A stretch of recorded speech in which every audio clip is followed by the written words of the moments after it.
Hey guys, what's going on? Welcome in. Friday, woo! Friday live stream. Friday live stream. What's going on, chat? What's going on? Happy Friday! It's Friday. You know what time it is. Those of you that have been here before, which most of you I'm sure have, welcome into another Patreon live stream Friday where I listen to songs suggested by my patrons. It says it's the 8th. That's a prior edit. I do have to fix that. Welcome in, you guys. Happy Friday to you all. Hope everyone's doing really well. As always, today is the day where we listen to music and hang out and have some fun. I will change that because it definitely should not say the 8th. Hello. Hi, Lilia. Lolly what? Happy 100 over there on Twitch. Kirby, what's up? What's up, you guys? My lurkers, how you guys doing? Today's game plan is, this is a pretty longer video. Hey, Sag, what's up? Today's a longer stream. And then later, I'll be doing some Forza 6. Hey, Ant Boss, how are you? I'll be doing some Forza 6 later as well. Just for fun. Just to ride around. Not too long, but a little bit. I will, yeah. The game plan is, as always, to just crash through a whole bunch of Patreon suggestions. A new month. Today's is a little bit longer because we're not having our final stream of May. We're popping right over to June. Because I'm going away for my honeymoon. Which means this time next week, I will be on an airplane flying to my place of choice, and you will not see me. But that also means that we will be starting June's Patreon list a little late. Yeah, I'm not going to mess with the housing estate building in Forza 6, but I do appreciate that it's there for those that are interested. I also like that you can buy someone else's design for you, so you don't have to engage in that mechanic if you don't want to, which is really funny. So today we've got a lot cooking. Today we've got RimWorld, 2 of those, Astral Chain, A Hat in Time, Persona 5 Tactics. Oh my god. That is vile. Yo, what's up? Oh yes. What's up, Neko? We've got RimWorld, Life Will Find a Way, Astral Chain. You got a racing wheel? I'm thinking about it. I saw your tweet making a video about top 10 woo-wah songs. Yeah, it'll be out not next week, I think, but 2 weeks from now. I'm going to have Raul, my thumbnail designer, upload it. A Hat in Time, Persona 5 Tactics, Fate Grand Order, Pseudo Singularity, League of Legends, Koru the Observer, Arknights, Sword and Fairy 7, Sonic Adventure 2, Harry Potter and the Order of the Phoenix, South Park, The Fractured Butthole, Honkai Star Rail, World of Warcraft, The Forever Winter, Arknights or Sonic R, Valhalla, Cyberpunk Bartender Action. Welcome in from your nap. I know, I hate when I wake up and I feel like poopy. Valhalla, Look Outside, Atelier Sophie, 2 Octopath Traveler tracks. I'm going to do the thing. So, Square Enix came after me for another video that featured gameplay, so I don't know what's going on. I was specifically told that if I showed gameplay that I wouldn't get in trouble, but the fact that they're still claiming it when there's like footage is annoying. So I'm very upset with Square Enix. Octopath Traveler 1 and 2, 2 tracks from Octopath Traveler, Age of Empires 2 or Genshin Impact, 2 other options for Genshin Impact, People of Note, Uplink, and Goddess of Victory Nike to round out the day. Hi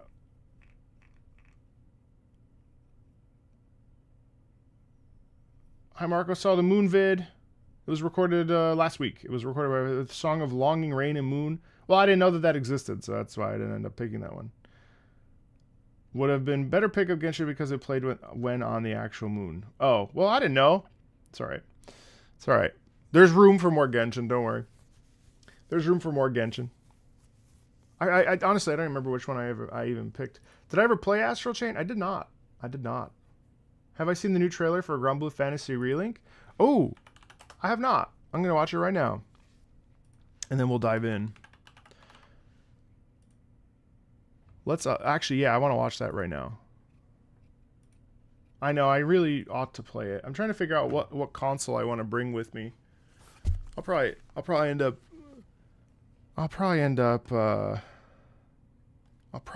just bringing the Switch because it's smaller. Bring the earth together. Dissipate into the wind. Oh wait, this is coming out in June too. Of flames. I'm so close. Hi there. You can call me Frau.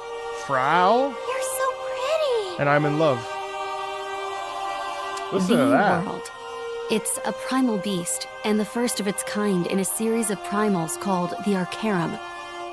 It watches, remembers, and stores information on everything it can find. Even stuff that dates back to the dawn of creation. What's the point of even doing something like that? Man, it's collecting Cygame's data composition to team build is an entirely bananas. new world. I remember something Lilith This said expansion about looks the like it's going to be dragons, colossal. that they'd awaken when the Sky Realm is in dire straits. It is my duty to protect the realm. That, of course, includes Sega Grande. Wow. The third new world. It will be perfect. I was fine letting this world disappear. You are bound by a curious fate as much as they are. Will you also surrender to the Singularity's pull before Oh my long? god, what is all that? There was nothing for me to love. So, I answered the devil's call. Okay, I love her. Naught remains in my breast but enmity for that cursed beast. Man, this game is so fun. Of the devil.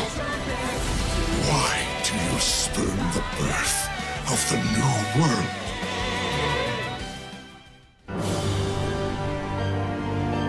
We are the wedges, elemental forces which maintain the shape of the world. In essence, we are the very bedrock of Genesis itself. I, Ferial the Black, charge you with the trial of thresholds. Ariel the Black. July 9th. Wow. Yeah, that looks good. That looks good. I'm excited to revisit that game for sure. Looking really fun. Well, on PS5 and PS4. All right. Well, I think we can get started. And if folks decide to come in, they can come in. If they don't, they don't. And we will be here and they can watch the video. Hey, Mordecai, how are you? Alrighty, so we're starting up with RimWorld Tribal Assembly. I did see that announcement for Talos Principle 3. Yeah. Let's dive into RimWorld. Just in case you ask, the reason there's tribal music in this sci-fi game is because a RimWorld are planets lacking a strong central government. The population of these planets are low, and since they're not homogenized by a central government, they tend to see a lot of interaction between people of different technology levels. Oh, okay. Like spacer, industrial. Hey, Ascator, how are you? I'm well, thank you.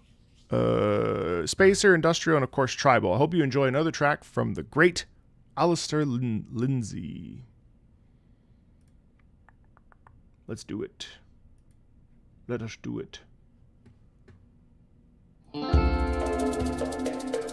Yeah, so that's interesting. They have the mixture of... See, yeah, you have like the bongos coupled with the guitar, which kind of gives itself like that, you know, Wild West. It's interesting. That's an interesting sound quality though, because it's like... Ooh.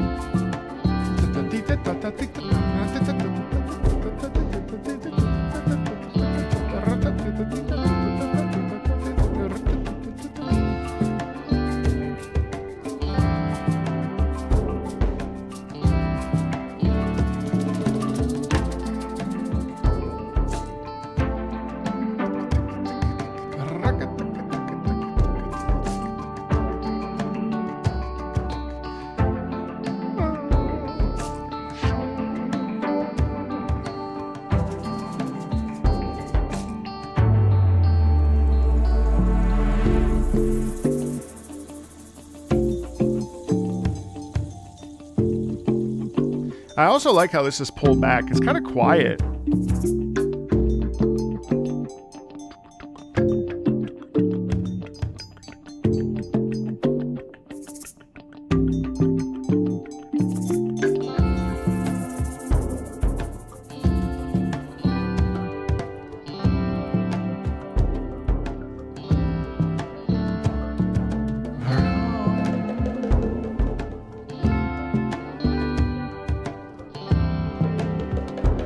So it's called Tribal Assembly, and so part of me is thinking, like, is this a track where we're making decisions?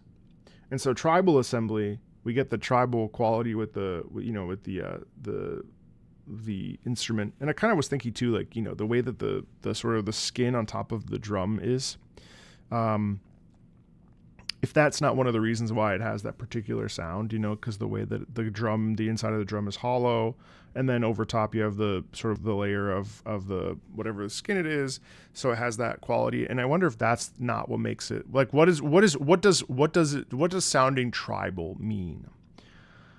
Right? Is it like based on, is sounding tribal based on, obviously it's acoustic instrumentality, but it's not guitars. So what makes something tribal? You know, is it just that, is that just like something that we, you know, do we just assume it's related to something that isn't technologically advanced, and so there's like less like melodic instruments with that? Obviously we also get flutes and things and tribal sounds and quotes. So like, what does tribal mean? But I find interesting how the balance between the guitar and the bongo, or the whatever the drum is in particular, that produces this almost well, yeah, I mean, Tribal Assembly, there's this like organizational quality of like, there's this like bubbling surfacey sort of, you know, percolating sound, right? Like as if like something is being done, something being cared for, something's being, you know, there's action being taken place, right? And it's interesting because it's both vibe, so it's both extremely relaxed, and also because of the rhythm, there's a bit of momentum in it, which I think is really interesting. So there's it's a very cozy sound, but it still feels like we're in an empty space, right? An empty space. I don't know. It's just very, very curious. Hey, H-Mon, what's up?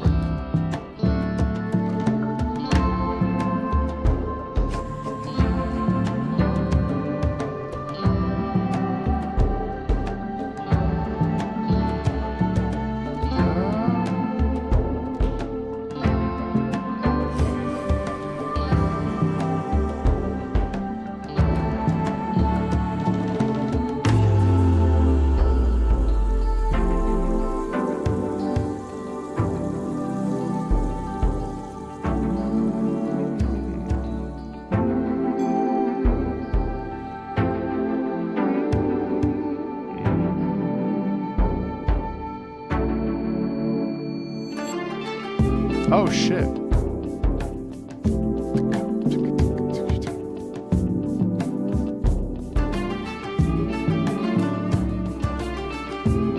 Okay.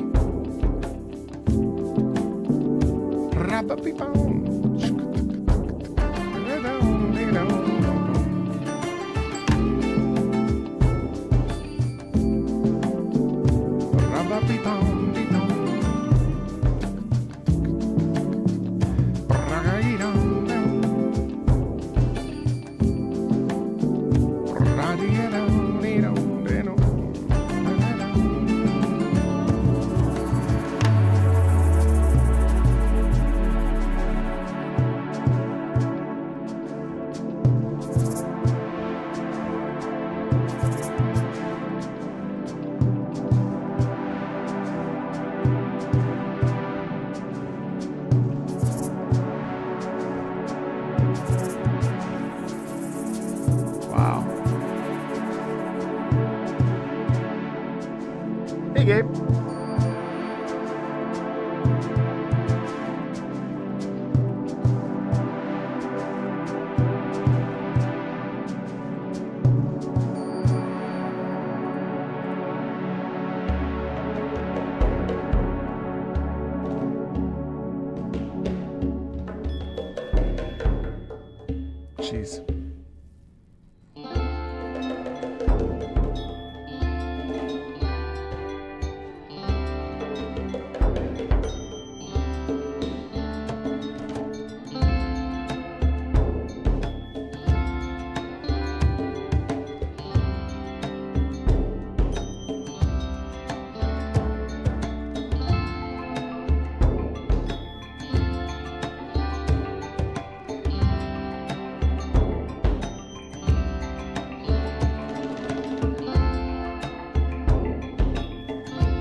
Hey, Theodore, how are you?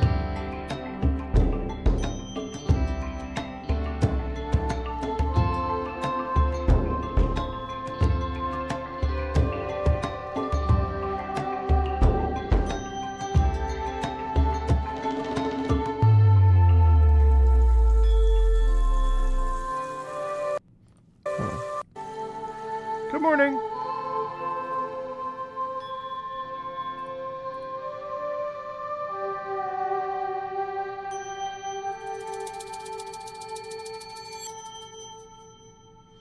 You know, it's interesting because it's a very slow song.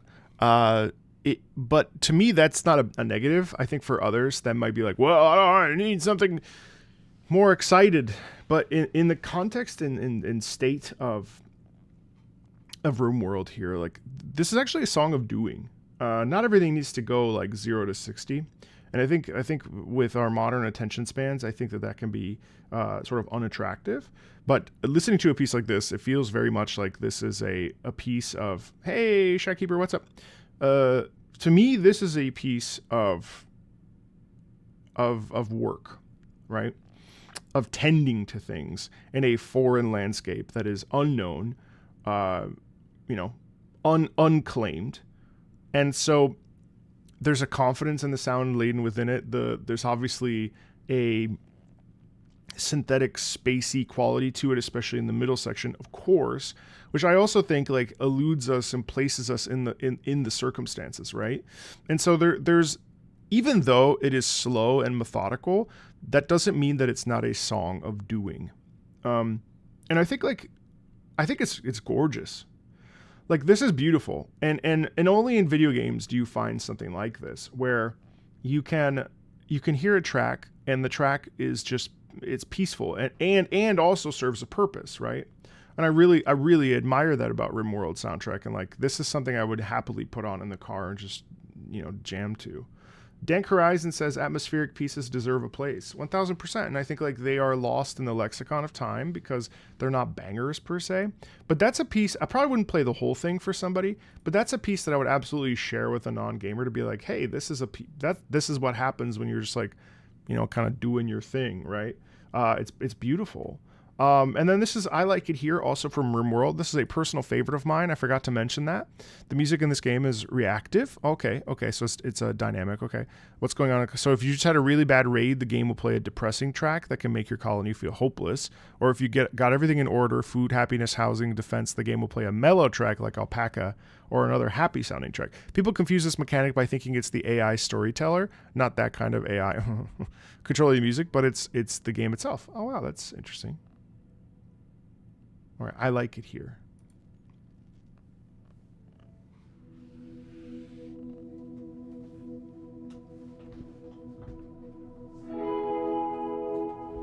Thanks for the hydrate.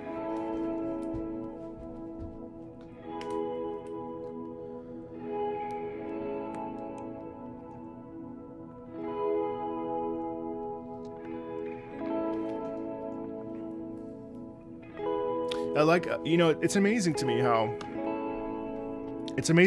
you can hear like optimism in a piece of music and like emotion. You can hear emotion within pieces of music. And I think this is like a super underrated thing that I don't think people necessarily recognize or realize, that, music is there to guide us, right? Now, if you've been here long enough, you know that I love talking about that particular subject because I think it's endlessly fascinating, right? Like, music is there to guide us. Music is there to emotionally take us from point A to point B and to take us on a journey. And in the case of video game music, it's there to accompany the experience so that we better connect to what's going on in the game. But then also, interestingly enough, hey, Gabi. Interestingly enough, it also translates and transports us to a new dimension in our own personal lives, because the soundtrack of games can become the soundtracks of our lives. And that's really gorgeous. Have I listened to anything from Megabonk? Probably when Megabonk was more popular, yes. Not so much lately. It's definitely not been on my recent radar, but I have heard some tracks from it, yeah.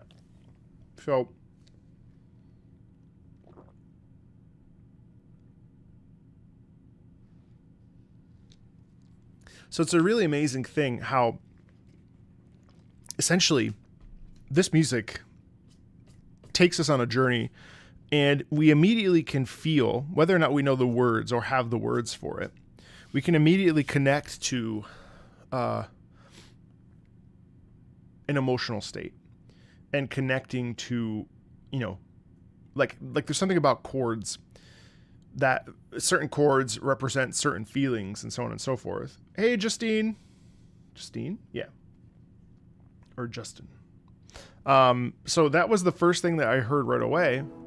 Just this strummed. Ba, bra, bra, bra. Just repeats. Well, Tato, how are you? You know?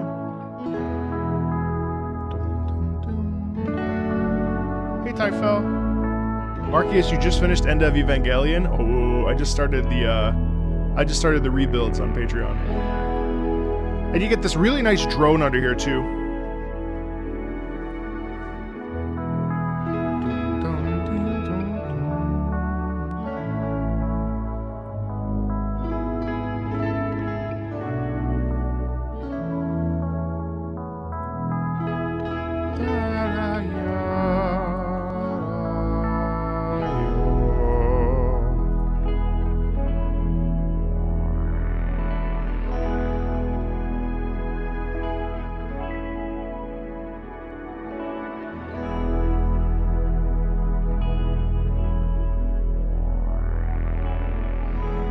And it's interesting too because we have this sort of drone sound underneath, and it's interesting because the drone sound could actually lead us into a new musical idea, or at the very least, what I think that does is it supports and sustains. It supports and sustains the simple guitar strumming of the repetition of that, and so it doesn't necessarily mean we're going to go anywhere.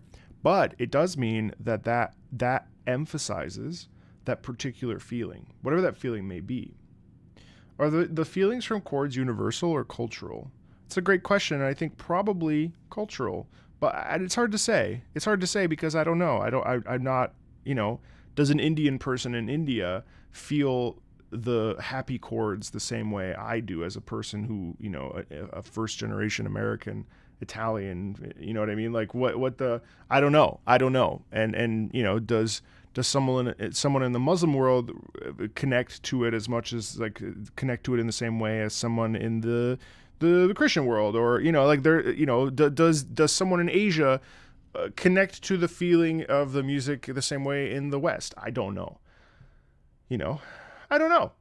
And I think, like, you know, this is why, you know, is music a universal language? Hard to say, because emotion is probably the same, but the way we interpret music and also the complexity of world music is very difficult to sort of like pinpoint and to specifically say, well, it's like this, because there's no evidence, at least that I haven't researched any of it, which might be interesting actually, but like, what's the evidence that like what's the evidence that music truly is universal? I don't know. But I find that very interesting. But anyway, yeah, so this is chill. You started Xenogears this week, and for some reason there's a quote that's perfect for this channel immediately. What's the quote? Hey, I blame you for getting me into Guilty Gear music. Well, that's a great thing to blame me for. I'm happy to do that. You just finished Evangelion. What the fuck was that? Is it miss my reaction? Yes, it's very confusing. It's very confusing, but also extremely powerful. The scene with Asuka. Oh man, the memes. So many memes.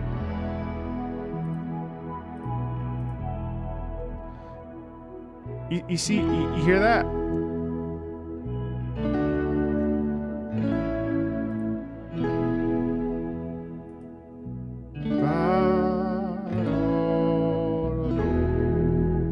Music is a mysterious thing. Sometimes it makes people remember things that they do not expect. Many thoughts, feelings, memories, things almost forgotten. Regardless of whether the listener desires to remember them or not. Wow.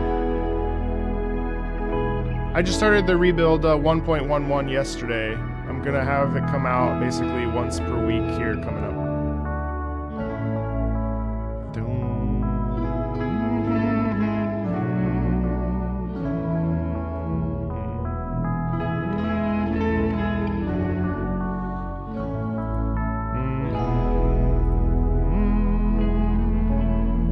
You see how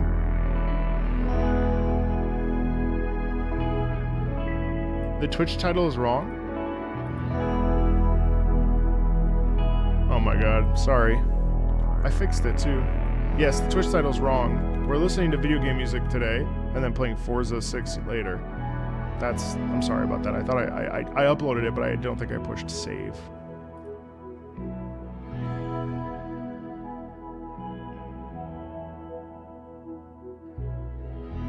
You finished Evangelion recently. It was a few weeks ago. One of the very few anime I've ever watched so far, but holy moly, I know.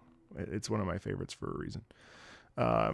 It's really mind-blowing. It's not a perfect anime, but it's but I love how you can really like track and see Shinji's mental state and how, you know, as a central focal point characterization wise, seeing the interactions between Ritsuko and, well, not really Ritsuko, but like Misato and Asuka and Rei.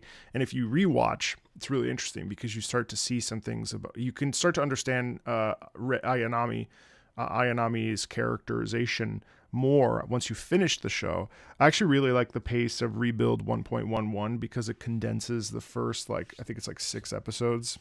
It might be first 5 episodes in a real tight way. And I mentioned this in my viewing of it on Patreon, that I think it's great for someone with ADHD who maybe doesn't know Evangelion or doesn't have the attention span to sit down, because the slow stuff in Evangelion is very slow, intentionally so. I think that there's a lot of space in between the big peak climax moments and downshifts. That's really important. But I think Rebuild 1.11 is cool because it condenses it. And so if someone's diving into it for the first time, I actually don't think that's horrible viewing. Now, I know it's going to change a lot as I continue on with the rest of the entries, the other 3 entries. But for what it's worth, I think that Rebuild 1.11 is actually a pretty sweet entry point into Evangelion itself. Pretty amazing. You're going to skip? You want to play it for yourself? Yeah, that's fair. You've watched and listened to quite a few multi-hour breakdowns. You know, I'm amazed by people that can do that for hours and hours and hours. I don't think there's any subject that I could sit here and talk about for hours and hours. Now, granted, we're listening to music a lot. But I can't imagine... I don't think there's a single thing that I love that much that I think I could talk about it for more than 30 minutes without running out of things to talk about. I've also kind of discovered that as I've gotten older, sort of moved away from analytical analyzing things and more into feeling things. And so I tend to default to how something makes me feel versus the facts of what something is, which can make content a little bit difficult actually, because if I vibe with something, I'm just I vibe with this. But in order to, you have to sit down and really parse through, what about it made you vibe? What was the vibration about? And that's actually kind of a challenge, but it's fun. Yeah. Do I have any more Silksong music planned to listen to? Not in individual videos, I'd say, no. But certainly I'm never opposed to listening to more of it, of course. Hey, Ollie. But anyway, yeah, I really like this piece, and I like how, even though it was very placid and very, very sort of squared, it still felt like it had movement, and the lower bass actually added some oomph to it, which allowed it to have momentum, even though it was a fairly still piece. Aren't my non-gamer reaction videos an hour long? Well, technically, Dan, they're actually 3 hours long, but we reduced them down to 1.5. But to be fair, that's a conversation between 2 people, and I find it much easier to talk with 2 people sort of ad-libbing instead of listening to instead of myself talking, doing a complex multi-hour breakdown of individual characterization and stuff. That's not really something I find myself being able to do. But if I'm talking to somebody, I can talk for a few hours,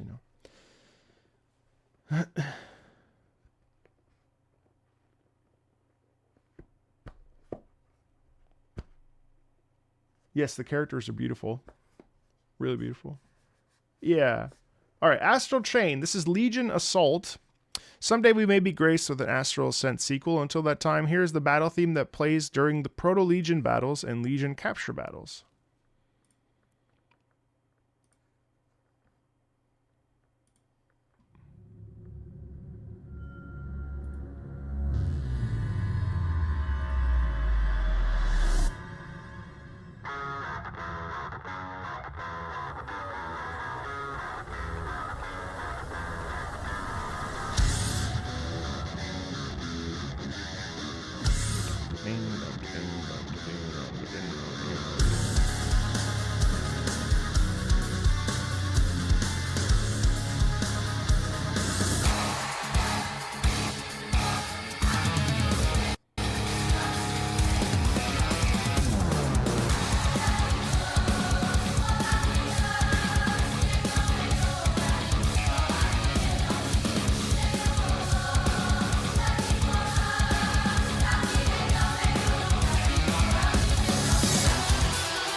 Yeah, I think it's interesting. The chant is, as Redcar said, inject that directly into my veins. 1000% agree. It's a gorgeous tune here that I actually think, I think part of the mixing here is odd. I think this YouTube video is a little odd. It's not quite as loud as I would want it to be. So it feels a little bit, actually, feels a little bit neutered, which is unfortunate because the sound, like the sound print, we'll call it, is immensely interesting and one that I deeply like. I like this kind of sound. The blend of electric guitar. So it's interesting to me, right? Because electric guitar is inherently, I think, extremely vocal.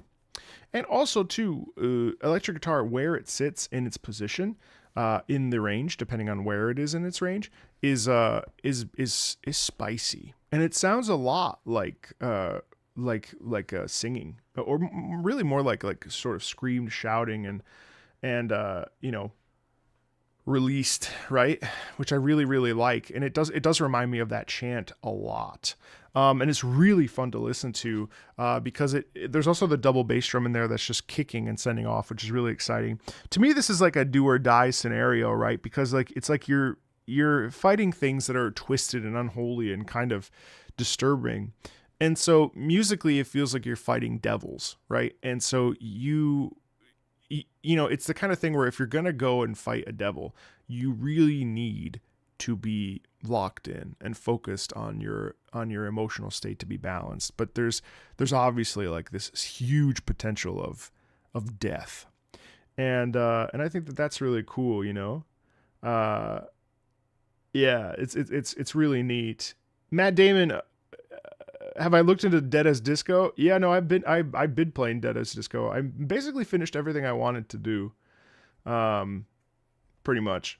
But I can't wait for more updates. I can't wait for the official release of Dead as Disco. If you've never played Dead as Disco, this shit's fucking amazing. Hey, Cyber Dopamine, what's up? Gaming and music channel, sign me up. Yeah, dude. What's up, guys? If you guys like tech channels, Cyber Dopamine is a great channel. We just connected yesterday for the first time. What's up, bro? Dude's got the chillest vibes, and I don't know about you guys, but I personally love handhelds, and Cyber Dopamine here has a great channel just immaculate, like day to day, like what the experience of playing certain, you know, how it feels to have a Steam Deck in 2026 or whatever, you know, like the usual stuff. It's so much fun. But that's a really cool channel. Big fan, dude. But yeah, so this track in particular has a lot of energy behind it, but it's not quite so like optimistic. You know what I mean? Like it doesn't necessarily feel like it's just for the heroes. And I like that because I think it adds a certain degree of stake, a certain degree of tension, a certain degree of trepidation, fear. But through that, there's also confidence, you know? Ba-dee-da-da-da. It's just fun, you know what I mean?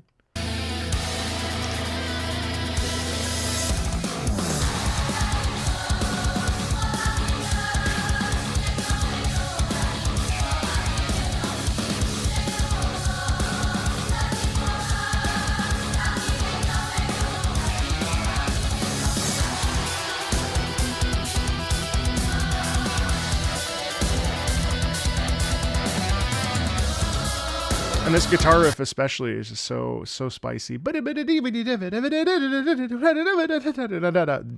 in that sound. Hey, Korik, what's up? I've actually been awake and not at work early enough to actually catch a stream. Was a vocal performance major in college, but the drama ended up pushing me out to just being casual. Felt. Understood.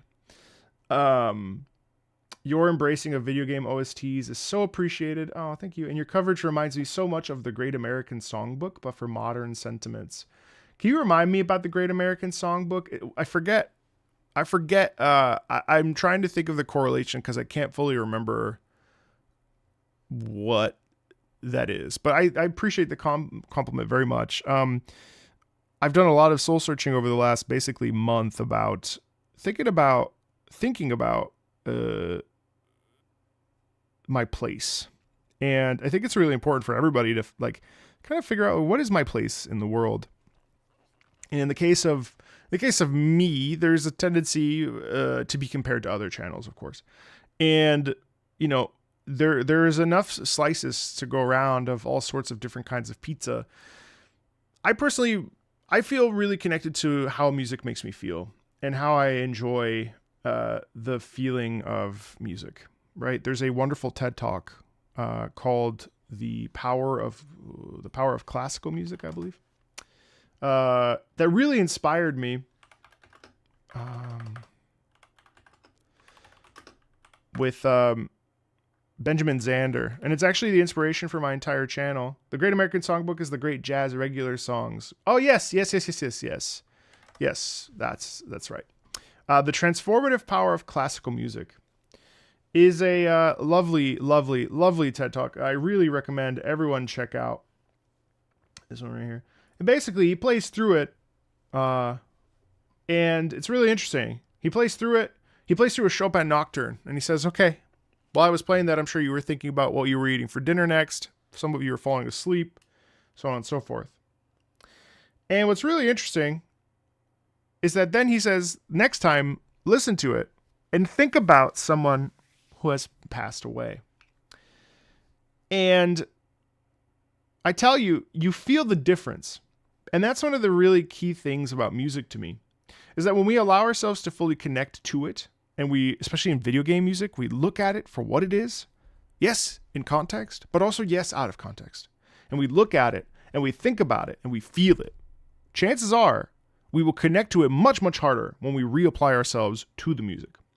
I think there's nothing wrong with looking at chords and talking about chord structure and the format of things and how a sound is dissonant and why this is that and this is that. And there are plenty of people that feel that that kind of content is shallow, or the content that I make is shallow. But on the flip side, I think it's really important to actually, I think that chords and theory can also be a barrier to truly feeling what needs to be felt in order to enjoy a piece of music. And I think that's really interesting. I find it really, really interesting. So thank you so much for saying that. That's really, really nice. Yeah, I definitely should check that video out. You're absolutely right. Hey, Leo, what's up?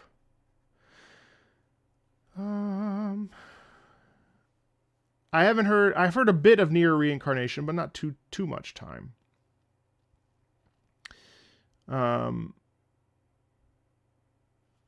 You should listen to Il Paradiso dell'Anima. Cool. Well, I can't do that today, but definitely something for my own listening, for sure. Nice. That's good to know, Korik. Huh. Hey, Techno, what's up? Are you looking forward to War? Yes. Mechanicus 2? Yes, please, God. I'm ready. I'm ready to make videos on Mechanicus 2. Nier just announced it's getting a collab with Azure Lane. Long-time listener, first time being here for your live stream. What's up, Hayden? But just saying, I do appreciate your unique perspective you bring to you. Thank you so much. I'm glad you do. Did I listen to the Metro franchise music? You know what? No, I mean, I've listened to some of it, but I've played through all the Metro games. I love Metro. I'm actually a huge fan of the Metro series. I've played all the Metro games except for the VR one. And I'm sure when we get closer to the next Metro game, I'll do a deep dive probably on some of the wonderful music in the Metro series, because true, we actually have a fan of the channel that is actually on the dev team. And they were here not too long ago, actually. I think probably about maybe 5 streams ago. And we had a really good time. Watching musicians doing their thing makes me envious because I have so much trouble understanding it, but my ears get it. Yeah, totally. And I think sometimes being able to visualize really helps. So like seeing, like I was watching a Charles Cornell video yesterday, and he was like, he like played a chord. And it was really interesting seeing like how he approaches music, because he approaches it, you know, how it makes us feel, but also the technicality about how it does what it does. And I love his channel, and I'm trying to get him on my channel so that we can sort of tag team music, because I think it's really interesting. And I'm hoping once I get back from my honeymoon, I'll re-message him, because I've emailed him like 2 times, but he's a great guy. Same with Adam Neely, honestly. Both of those guys would be fun to have on the channel and just talk about video game music. But in any case, you know, I think it's interesting because like my experience and my expertise is in connecting to pieces emotionally and then translating that to an audience. Whereas, you know, Charles's experience is jazz and theory crafting but theory and composition and playing and you know, piano. And it's just very interesting how each specialty with music offers different things, which is why it's really fun to get multiple different perspectives on things, because there's a lot to uncover, which is really neat. Oh, I'm glad you liked that. Yeah, that was fun. Meatball Cornell collab would melt me. I'm just someone that enjoys seeing others genuinely enjoy these hobbies that used to be so looked down upon. This wouldn't really be a thing in the night. Oh, I totally agree with you, Gormy. I mean, I'm so blessed that I get to talk about music and video games basically every day. Even if I'm streaming a game, you know, being able to sit down and be like, I'm playing a video game in front of people and people are watching me play and we're talking about it and we're enjoying it. And we're also talking about how the music makes us feel and why this is interesting or why this is fun or like, listen to this. There's nothing wrong or I think, you know, unwelcome with just getting excited. And I think in a rage bait world, a little bit of joy bait goes a long way. I mean, I think being excited about things is really important. I'm curious if you have any favorite traditional villain themes that have rearranged into something more heroic. What a great question. And so specific that I don't know. Nothing comes to mind off the top of my head. An evil theme turned heroic. What an interesting concept. Nothing comes to mind off the top of my head. Huh. No, I don't know that channel. One thing I found out a lot about a lot of classical greats is that they can be really superbly technically impressive, but I just don't find any emotional through line. Canon and D can be quite emotional. But I do understand. There's lots. I mean, it just depends on. Sometimes you have to make your own context, you know. So when you say something that sounds crunchy, I've always wondered what that means. So when I say crunchy, what I mean is when there's a cluster of notes that sound together, they squeeze and they crunch. There's this sort of like there's this feeling of. And I can't explain to you in technicality why that is, right? Well, you could say, well, technically it could be crunchy because it's a more than 3 noted chord. So if it's like sometimes a 7th, sometimes if you add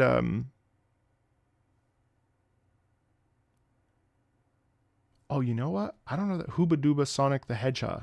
You know what? I think that might not actually play anymore because there's been issues with Stream Elements. I think Stream Elements is shutting down. So I don't know that we'll even get TTS anymore from Stream Elements. Can you believe that? In fact, did a notification even pop up? I don't even think it did. I think that's because Stream Elements is shutting down. So I'll do it. Hooba Dooba Sonic the Hedgehog. I really hope that the classical world will one day cover Ludwig the Accursed and Holy Blade. I 1000% would hope that as well. It's crunchy because I'm eating chips. Lack of space in the ear, so it all tries to fit in there. Aren't the extra notes over the top called ghost notes? I don't think so. I've never heard the term ghost note. Ghost note. Oh, you're talking about... No, so... You're talking about a note that has an X over top of it, a false note. Usually... So, when I see this in musical notation, usually this would signify... Oh, I see what you're saying. Yeah. Okay, so this is different. This is not... Sorry, this was not in the realm of my knowing. So, when I see a ghost note, for me... when I see a ghost... Sorry for the boop. When I see a ghost note... It even mentions it here in vocal music. A ghost note represents lyrics that must be spoken rather than sung. So see, that's a prime example of two different disciplines.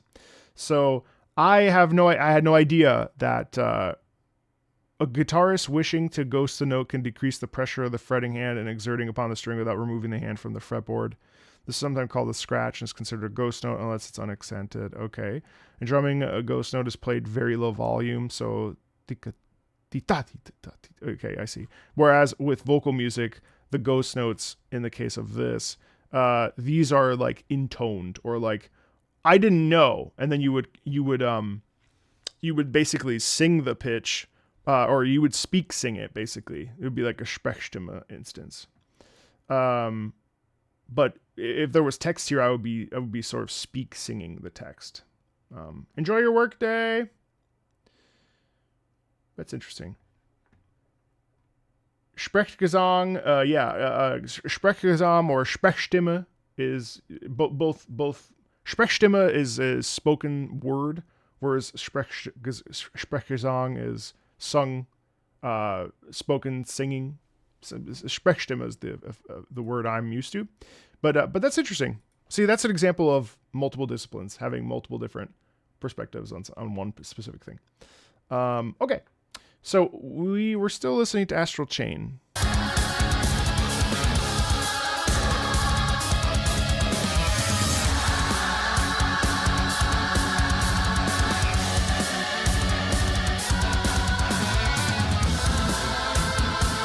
Sorry, a couple more questions. Have I played Dead as Disco? Yes, I loved it. I did everything I wanted to do pretty much. I loved it. I loved the K-pop song the most. I'll be curious about this. What's your opinion on fans creating and singing lyrics to VGM that doesn't have any lyrics? I say live your life. If that's something you want to do, that's pretty cool. Not something I'm interested in, but I think it's super cool. Hey, Marco, just finished Expedition 33. Wow, good for you. I now have game fatigue. Yes, that's how I feel usually as well. I've been barely playing Wuwa, and I've yet to catch up. Well, it's okay to take a little bit of a baby break. That one's an emotional, heavy lift, so it makes sense that you would want to not go back to Wuwa, which is not necessarily... Shallow is a negative, and I'm careful to use that word these days. But when I say shallow, I mean it's not going to be as... The peak of Expedition 33 is not going to be the same peak as Wuthering Waves, so it's a little bit less. It's a little bit more shallow than Expedition 33, and that it's still fun. It's still an enjoyable game, but the arc is not quite as pronounced as Expedition 33. So I would understand why you would want to not play that right now.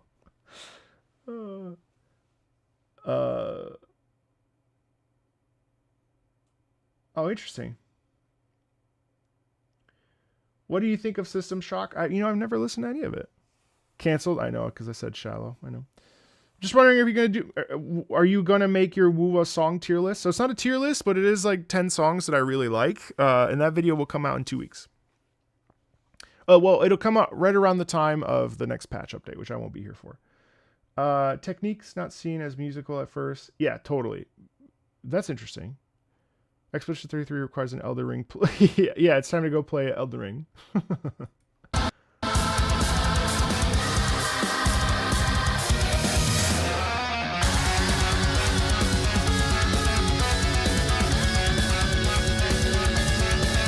Isn't that cool though? Isn't that so neat? We basically take you know the slow part of this, and then we expound on it, and now we actually have the double bass drum kicking in with the electric guitar spinning, which gives us a ton of emotion and a ton of feeling of power, right? And then you also get the chant on top. So we basically have taken all of these things that have sort of been playing individually and combined them and mixed them up into this, you know. And so even though it's less pronounced, the rhythm keeps us fueled, and then we also like kind of shift gears into like a fourth gear or high gear. Hey Corin, how are you?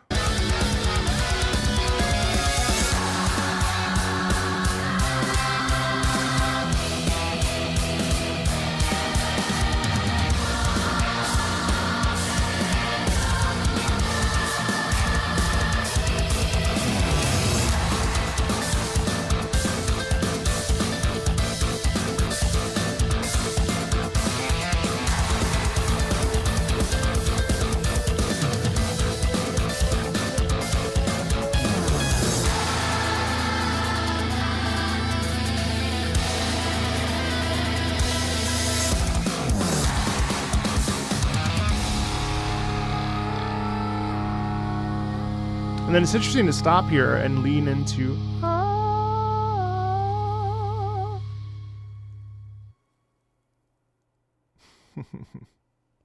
That's fun. Yeah, it's a really neat song. I like that one a lot. A Hat in Time. Oh, Kirby had to go to work. Sorry, Kirby. Hi, Finn. Let's see. A Hat in Time, Alpine Ski. You know, I like how Kirby is just pushing me further and further to go ahead and play Hat in Time, which is, I've now downloaded it. Alpine Skyline at night. Skyline, excuse me. Nothing like zipping across the mountaintops, saving the local residents from a plague that you might have accidentally caused yourself. I mean,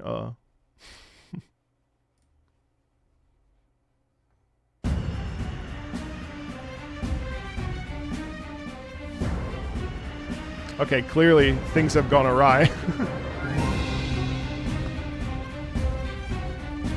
That's surprisingly rhythmic. I didn't expect that.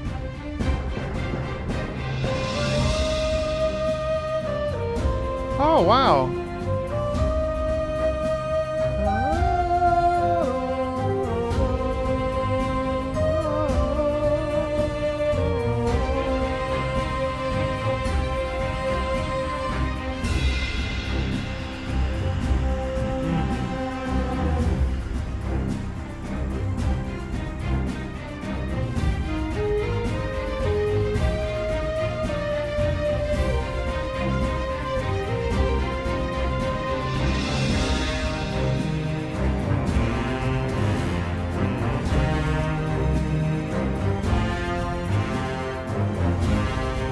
Yeah, it's interesting because that little lick is extremely like, that has like such a heroic sound. You know, I think partly because of the rhythm and then also because of the brass. But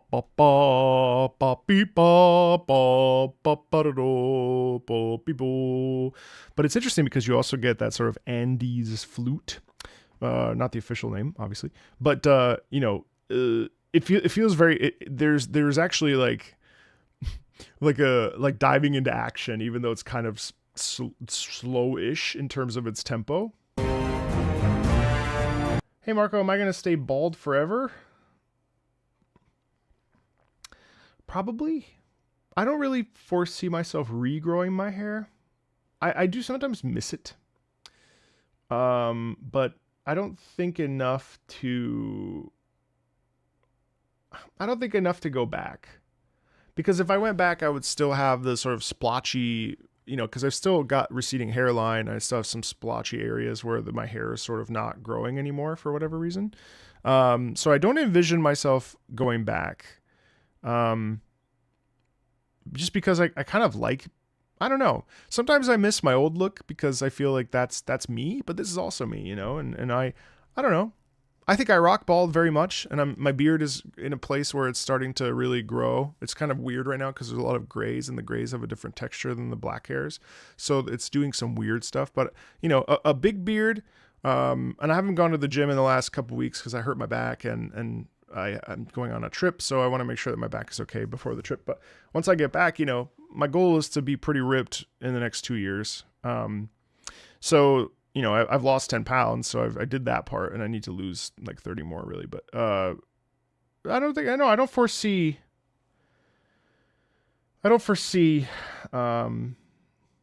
is my first summer bald. Yes. Hi Yuri. But I like my bald. I like my bald. I probably won't default to bald. That's also assuming you were asking me a genuine question and not being mean. I don't know how that would be mean, but no, I'm not planning I'm not planning on growing my hair back. Oh.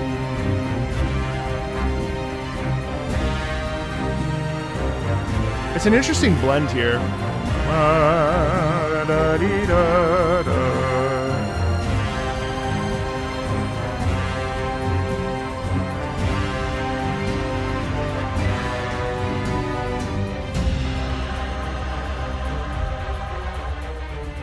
Huh.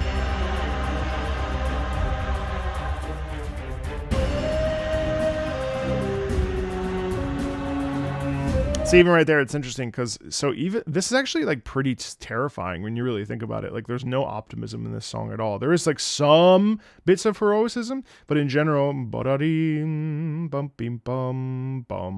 that's actually a pretty like dangerous sound, you know, like things are not great, right? Now, obviously we've caused the plague. It's a kind of a surprising sound, not what I expected. I expected a little bit of more lightness, and instead we're getting this really like, hey, you really screwed this up. Now what are you going to do?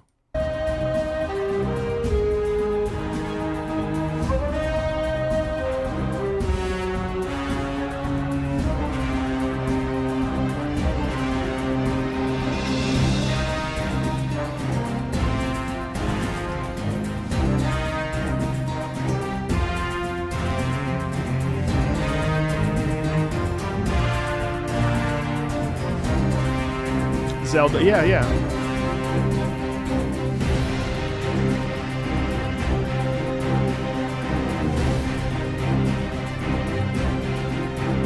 Well, so it's interesting too because in the guitar we actually have an interesting subdivision where there's a guitar in the sort of the bottom of the mix, and it feels like it's actually like the rhythmic propulsion of the piece. Now, obviously, everything about this piece is fairly rhythmic, I would say. But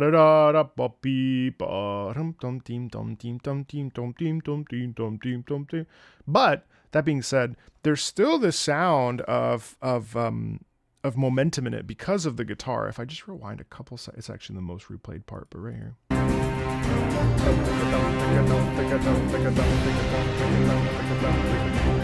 Ciao, Andre. No.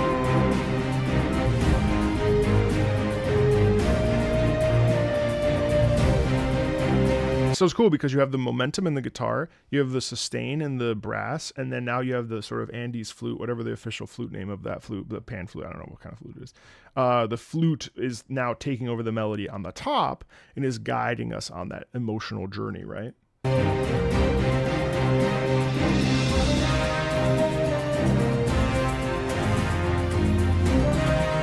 And now there's doubling with the brass and the flute, which is cool.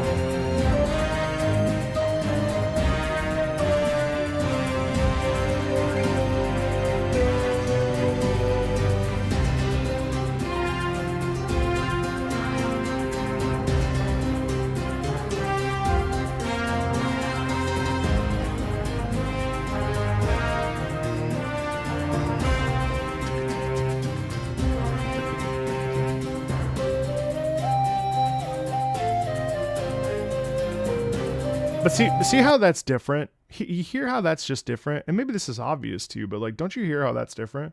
Ba-dee-da-da, ba-dee-da-da. Isn't that nice?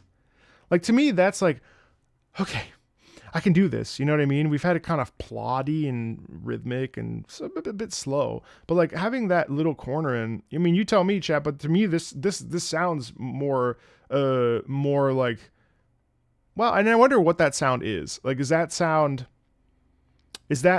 like commitment to a goal? Is that sound, fortitude? Is that sound energy? You know what I mean? Is it an emotional state,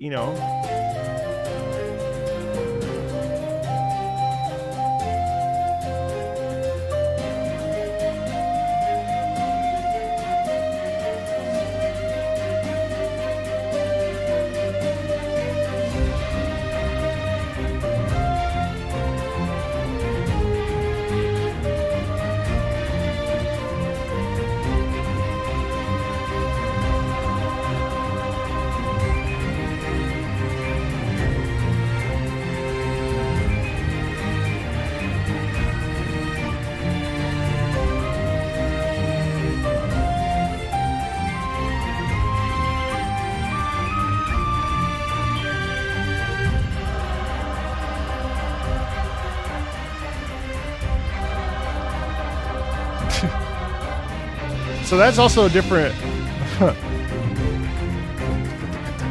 random castanets and shit.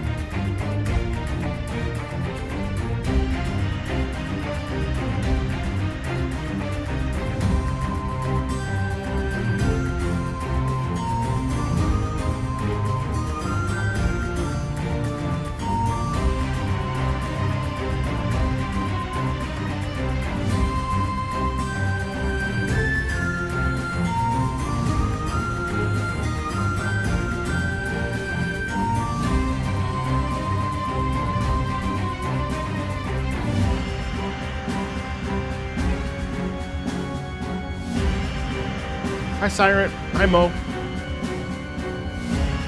See, it's interesting. So these are subtle musical ideas. Siren, we just listened to Astral Chain. Sorry, I did a lot of like the usual thing I do where I end up stopping and starting quite a bit. But we did definitely talk about the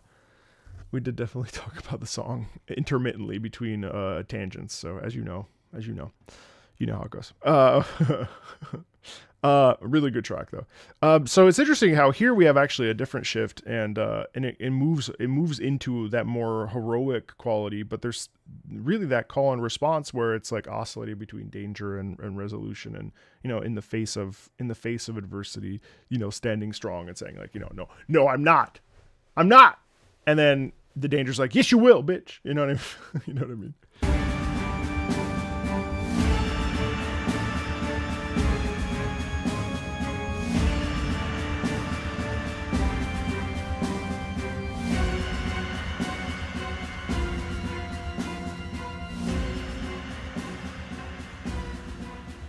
And then it fades away, and I'm assuming that the fade away will then reset. Yeah, an interesting track. It's nice. A little sleepy for me personally, but it's fun enough. I liked that it was kind of a serious track. I would like to see the context of that. All right, Persona 5 Tactics. This is Beneath the Mask. Oh, the Tactica. Oh no, sorry, Persona 5 Tactica. Beneath the Mask Tactica. Persona 5 Tactica. Oh no, it is Tactica. Really, that's what it's called. Okay. This is Persona 5 Tactica's version of Beneath the Mask from Persona 5 Royal. Cool. I do love this track. And we got into some hot water with the Persona fan base because my most recent guest, two guests ago, Amy, we were talking about she was talking about the fact that Beneath the Mask, she wanted more pep in it and a little bit more, that it was kind of on the rails. And I do love Beneath the Mask, so I'm curious to see how this sounds, because this is the more upbeat version of it. Well, it's certainly a remix of it. Okay. Let me find random Persona gameplay just so I don't get next toned.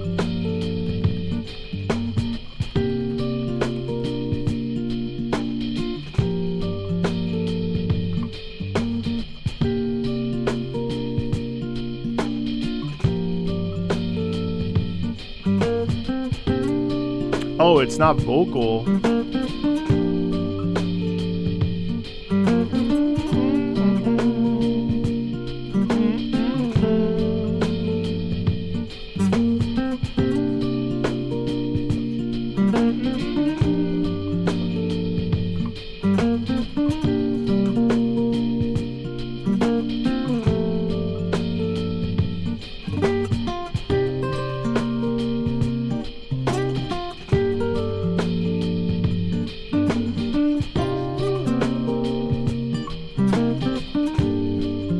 yeah, so there are certain things that the guitar solo. So it's interesting. There's really gorgeous things that the guitar. So first of all, the slightly higher rhythm, the slightly increased rhythm is just lovely, and there's a bit of the undercurrent there, the rhythmic sort of subdivision.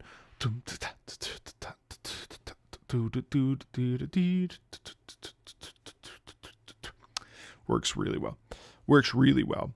But also notice what's really cool about the guitar part here is that we have these moments where it slides up, it stretches, has a little bit of pull, has a little bit of push, has a little bit of take back, push pull. There's a lot of, there's a little bit of parts that are pretty rhythmic. Then there's a part where it's really legato. And so it offers a flexibility that we don't necessarily get to enjoy. It offers flexibility that we don't really get to enjoy in the vocal version. There's a little bit of playing within the rhythm, which is delightful. Masquerade, I don't put on my mask, searching on my own.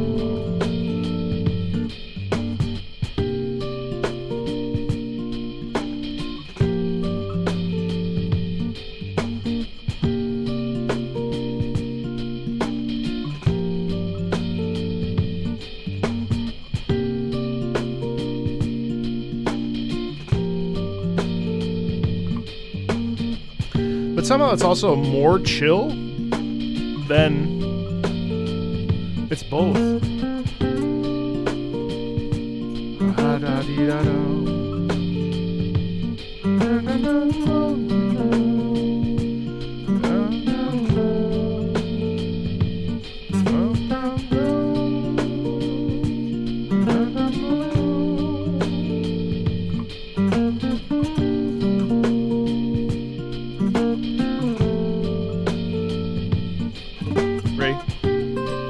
So that's precise. There's a little bit of a divot. That's a little bit more legato.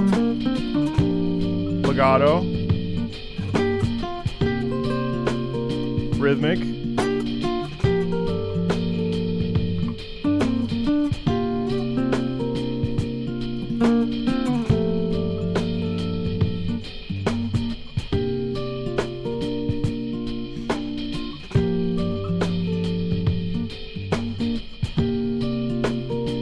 So it mixes and matches lo-fi with acoustic guitar. That's really interesting.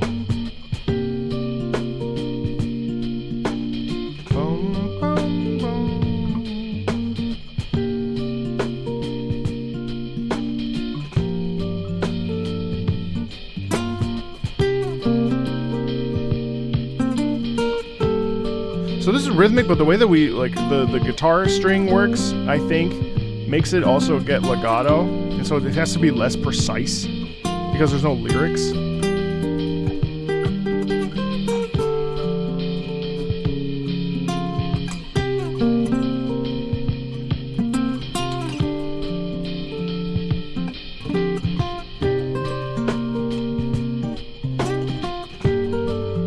It's also got kind of a bit of stank to it as well because of the right here.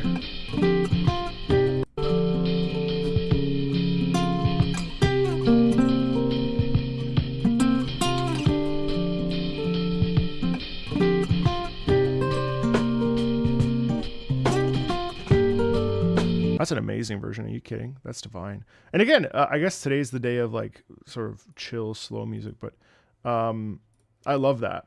I love that because it feels free of the confines of text. You know, it feels like it's available. You know what I mean? Like it gets to sit in its emotion. It gets to sit in the state. Enjoy, Corica. Take care. You know. And I really like that. I really like that it feels free, even though it's rhythmic and you know, considering you're embracing the anime world, is there a chance to react to anime OSTs too? Not on this channel. There's a whole Weeb channel, Marco Weeb Ball, that is all anime related. And on Patreon, we just did our first, OST, anime OST listen, which was a live stream. What exactly are you referring to when you say stank in the context of music? Attitude, musical attitude. So as an example, I was trying to find it, but then I lost it. Let me find it.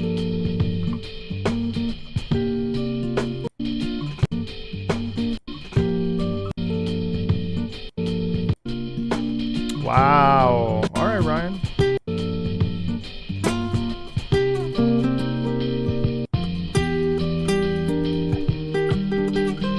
Oh yeah, thank you, Andre. No worries. Hold on,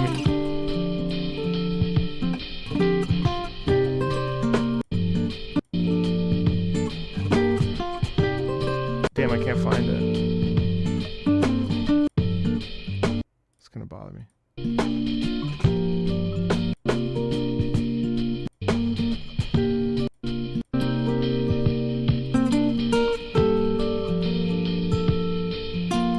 I can't find it. Shoot. Well, when I said stank, basically what I was referring to is like, I think so. Yeah, I think there was. It basically when I referred to stank, I mean like there's a little bit of a press. There's chromaticism. There's dissonance. There's a little bit of a shift in from major to minor or whatever. You know what I mean? That's really that stood out, and now I can't find it, but that's what I meant by stank. It's like when you hear a saxophone go, you know what I mean? Like there's a little bit of, when you hear like the saxophone kind of press into some of the, the Monoko's theme from Expedition 33 or something, there's a little bit of attitude. When I say stank, that's what I mean. I mean attitude.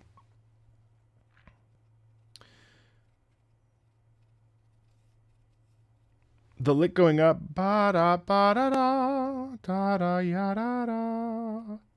It feels like it's improv, but that's what the original is. But again, what I think really works about this is not so much the vocals, and I think some people got confused because I was not referring to the fact that what's her name, Rin? No, It wasn't about the fact that English isn't her first language. And I think people got a little bit defensive, like, well, it's not her first language. Well, no one's saying it doesn't need to be your first language. It has nothing to do with language. Well, it didn't for me. I don't know if it did for Amy, but Lynn, excuse me.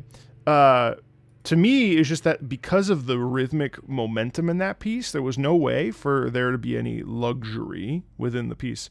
I'm a shapeshifter, what else could I be? But on my mask, like that's it. The lyrics are in place. They're very syllabic. Every note has a different word or a different syllable. Fine. But in the case of the guitar, what I really like about that is that we're uninhibited and unencumbered by the lyrics and trying to get and enunciate and express the lyrics.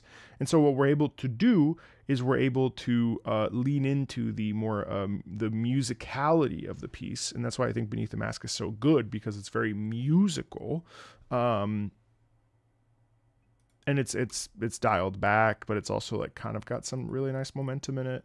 Not a lot of it, of course, but so that was what I was thinking about when I was talking about the lyrics specifically in that previous non-gamer episode. Okay.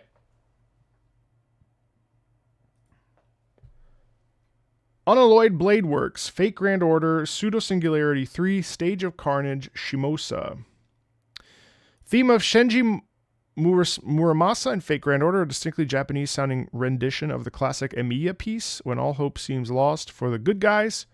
Our local grandfather, who also just happens to be a blacksmith, wakes up and chooses violence. Okay.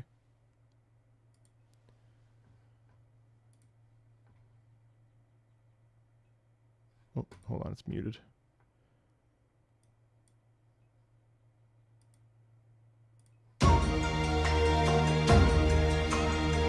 Oh yeah, I hear it. Even the momentum, because there's a natural build-up here. There you go.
is interesting to me because what's really interesting is that it feels slow, even though it has tons of momentum. So like, let's just start off at the top again.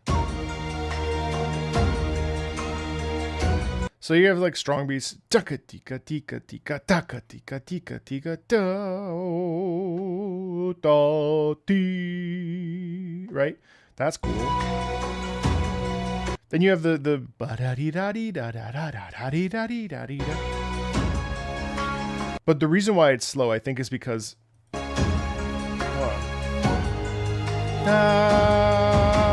dee.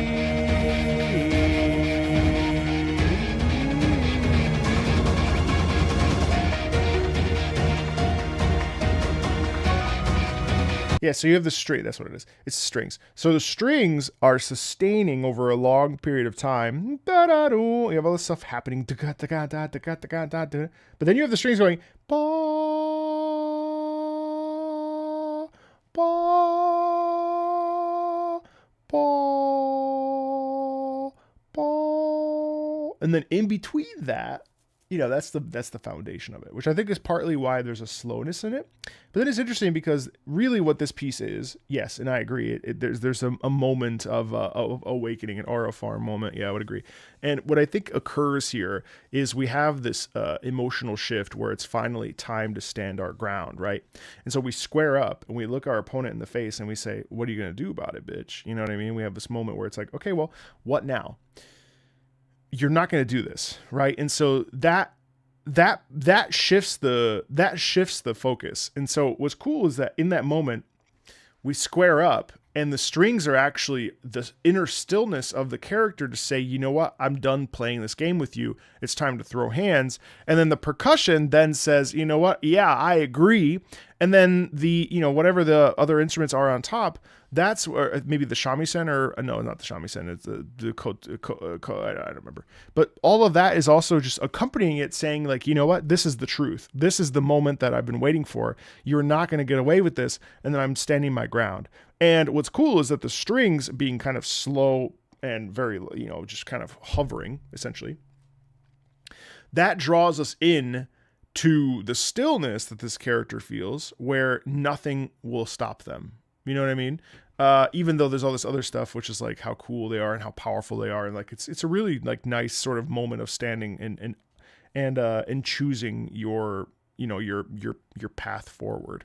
Yeah, I mean, it's a nice and simple track. It's definitely repetitive, but it's very nice and very simple. Teemo, the Swift Scout, League of Legends. I actually have a whole video about this. Literal Satan, kill on sight. Don't I have an entire video on Teemo?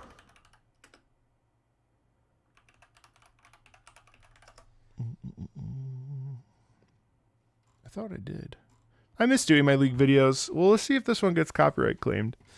Because they were, for a spell, basically every one of my League videos was claimed.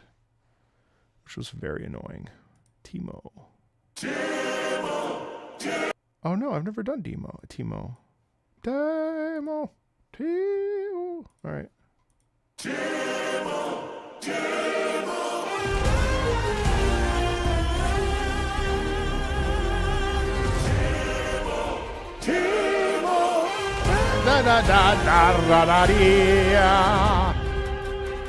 Yeah, Teemo's not to be fucked with when they have a theme song with their name in it. There's immediately you hear it in the trumpets. Ba bee ba ba ba ra ba ba bee. This is a character that is so full of confidence that it doesn't matter what you do, Teemo will always win because Teemo has what you don't have, which is belief in themselves.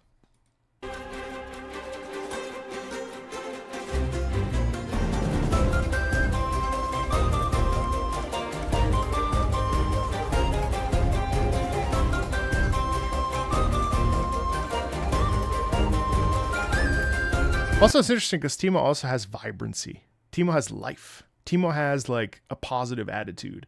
There is, there is optimism in that sound, which is what we actually heard not too long ago. What is my opinion on Bring Me the Horizon? What is that? I don't know what that is. Therefore, opinion non-existent.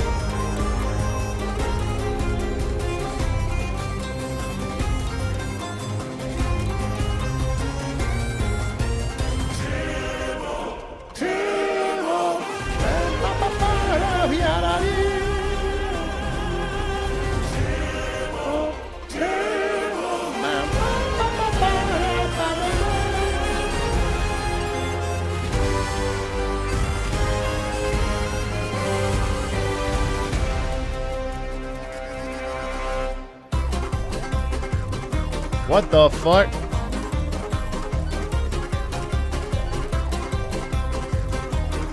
This guy's obnoxious. This guy cannot be stopped. That's a funny shift. He's so quirky and strange, and he defies expectations at all turns. There's no way to really like topple this man and destroy destroy his spirit.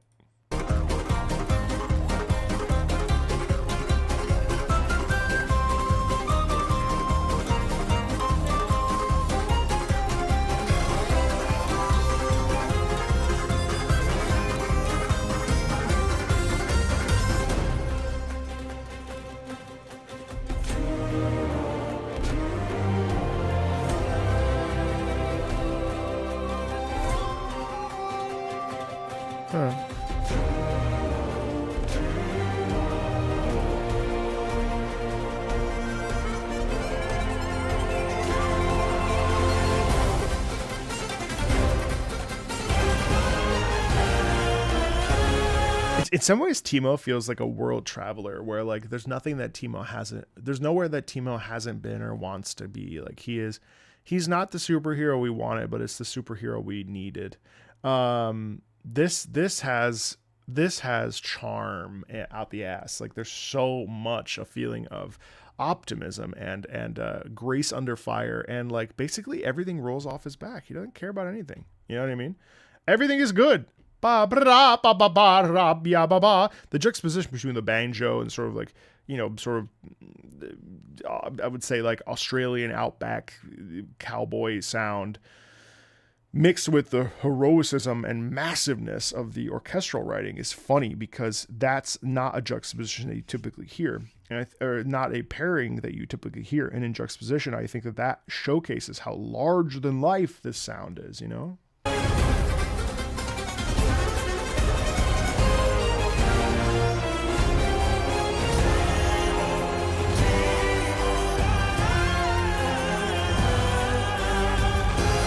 That's cool. To add the vocals on top.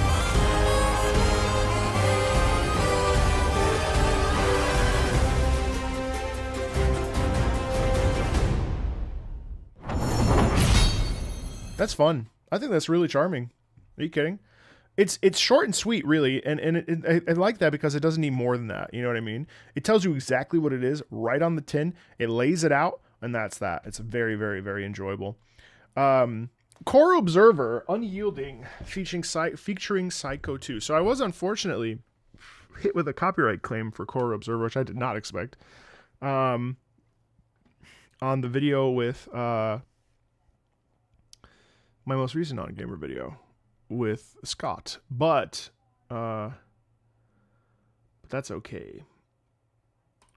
I have no fear, friends. We are having some effect. Though the overlap still twists the space of this chamber, it seems closer to the shape it used to be, does it not? Now stay close, these specters, they are many, but so are we. Initiate combat. We'll see if the virgins, we'll see if the virgins come for us with the League of Legends song. True.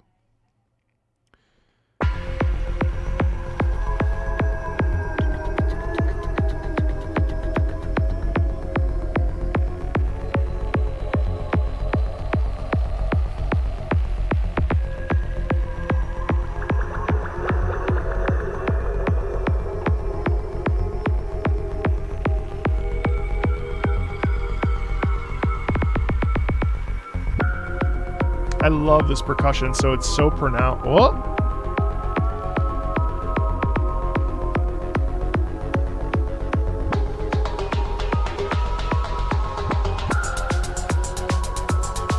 Why are they doing this to me?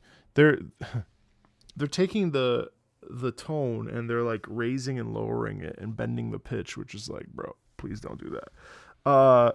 Obviously that has some sort of an effect in game. I think it's an interesting sound choice because it twists us and it defies what we are expecting.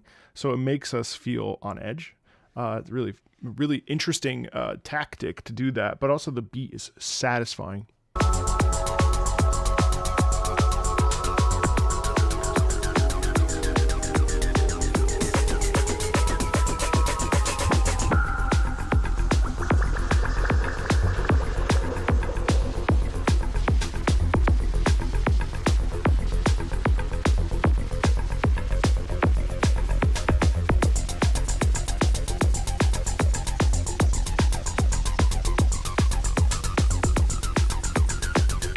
I like the steady climb up the...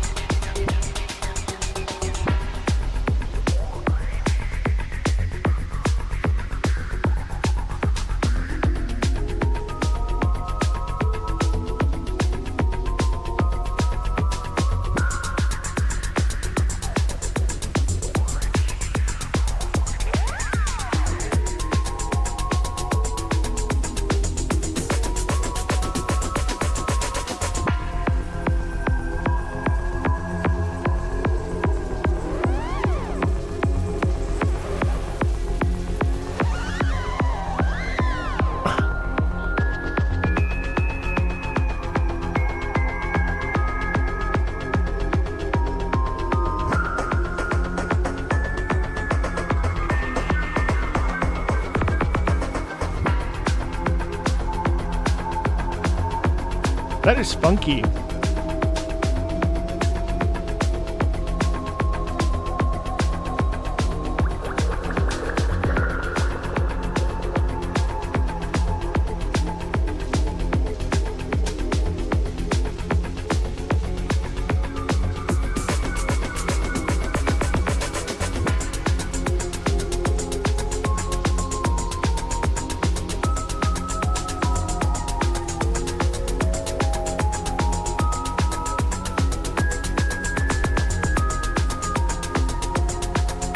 So this is an interesting conundrum because you have momentum and you have movement, which is great, right?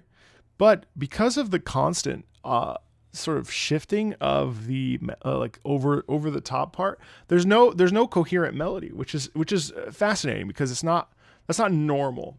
Typically the rhythm would be moving us along, and then we would have this upper register thing, kind of just, you know, a melody.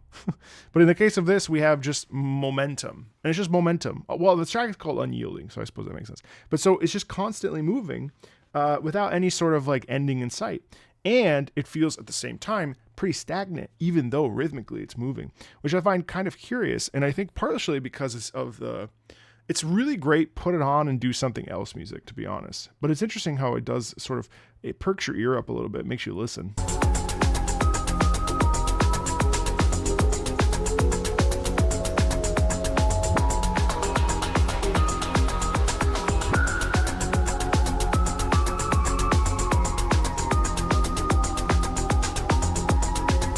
Like right there, there's a little bit of a ba-dee da dee da ba-dee do dee. Huh?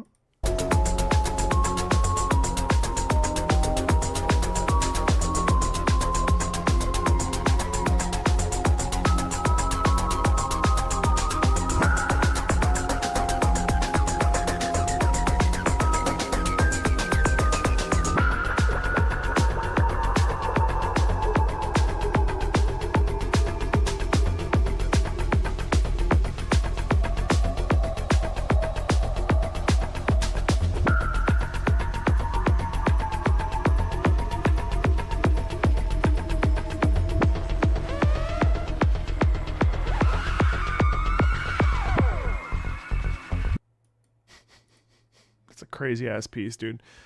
It's spicy.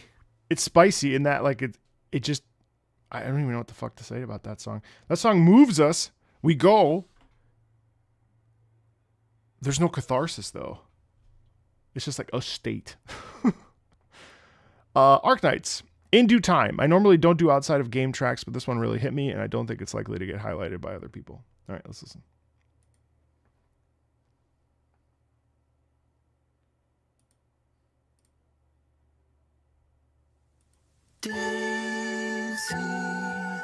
Daisy, give me your answer.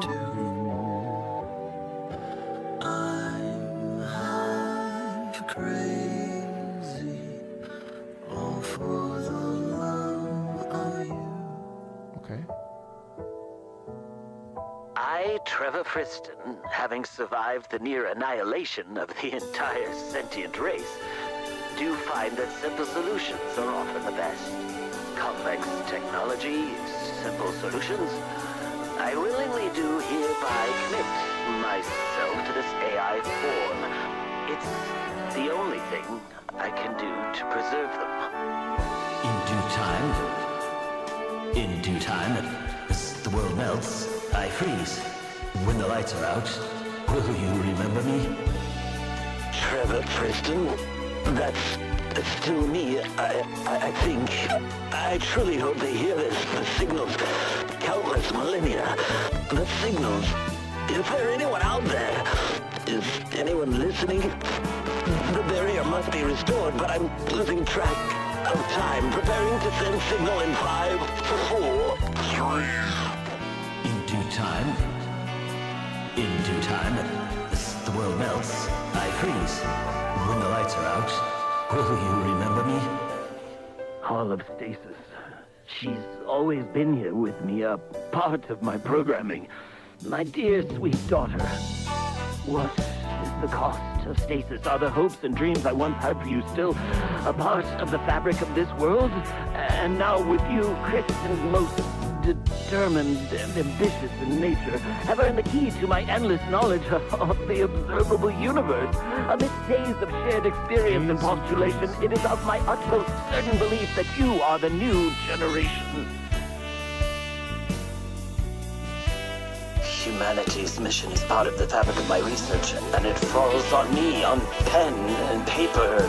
Computations, graphics, theories, and deductions, emotion bearing little to no consequence. Missing them, feeling that loss cannot be a devastation I will entertain until I reach a firm conclusion. For a better future, I shall await a solution to this problem. The potential outcome is worthy of this sacrifice. My sacrifice, and thus with sound mind and heart shall allow myself a moment, frozen stasis, embedded, transferred, a death or an awakening, yet to be categorized. I will miss them dearly. I can feel it fading. Can you hear my lullaby, my sweet baby girl? Can you hear it beyond the static?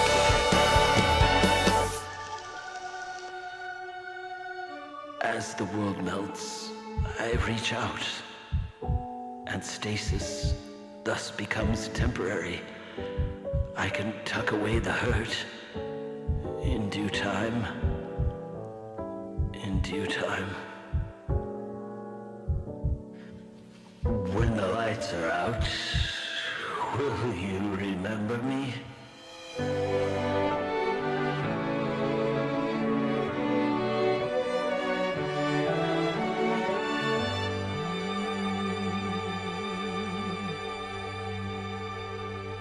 It's an interesting little piece. I think I think what I find interesting about it is the fact that Daisy Bell, that particular song, is a song written in 1892 by British songwriter Ari Dacker, with the chorus, "Daisy, Daisy, give me your answer due. I'm half crazy, all for the love of you," ending with the words, "bicycle built for two."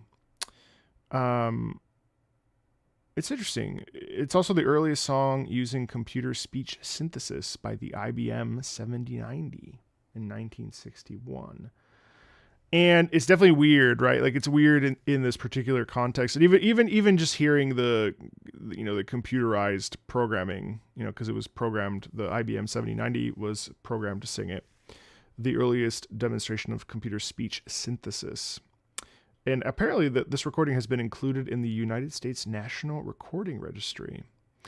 But what I found really, it wasn't my favorite piece, but what I found really interesting about that is that when we pivot into like the big sort of swing jazz, basically the emotional outpouring, I actually could feel the sort of like love, you know what I mean? This like feeling of feeling like things are not completed and having to figure out how to complete them, and like what it means to miss out on things. This character is talking about how they're not going to see what appears to be a wedding or something, and so musically it feels like the sacrifice is made for advancing your life or your worldview, your perspective, your ambition, so on and so forth. And like nothing comes for free. And so where's the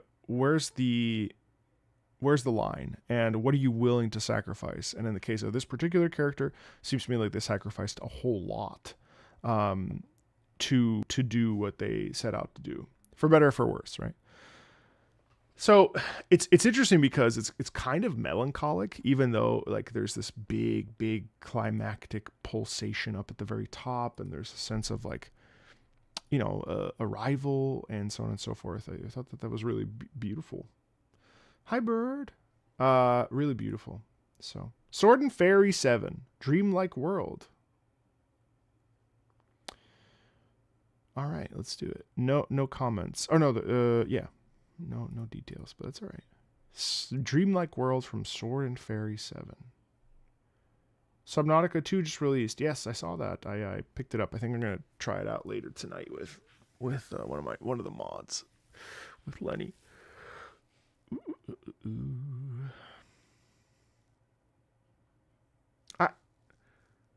I haven't heard that. I haven't heard it yet. I haven't heard Dire Morales yet. I'm sure I would love it.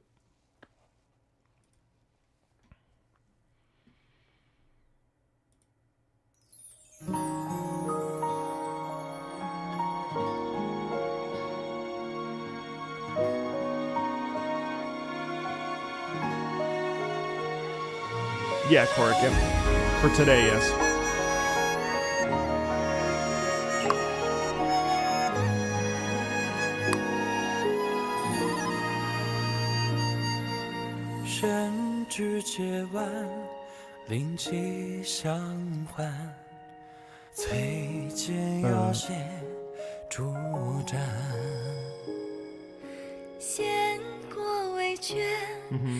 Love song.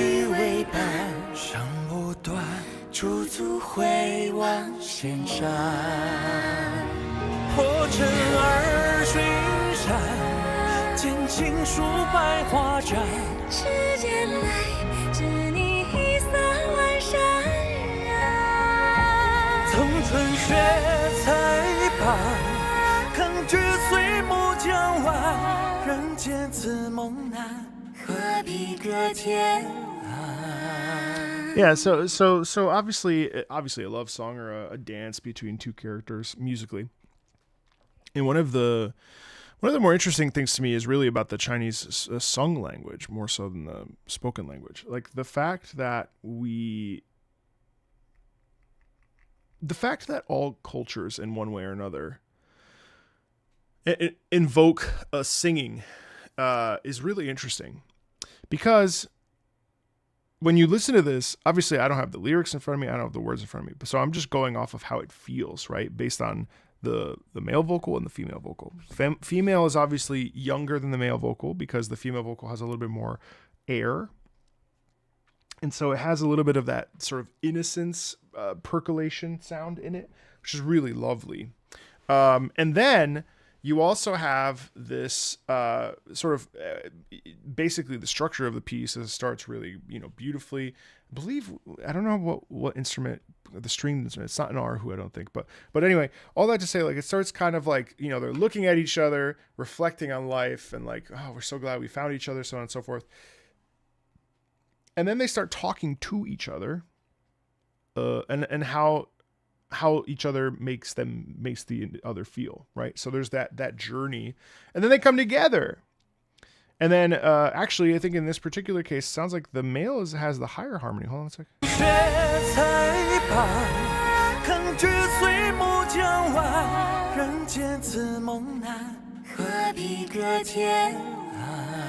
they dance, so they alternate. So that's pretty nice because essentially we have the weaving, and it's always fun when you do that in singing because there's this sort of balancing act because both parties are expressing a certain thought or feeling or connection to the other, and it's very, ultimately it's a love song. It's very pretty.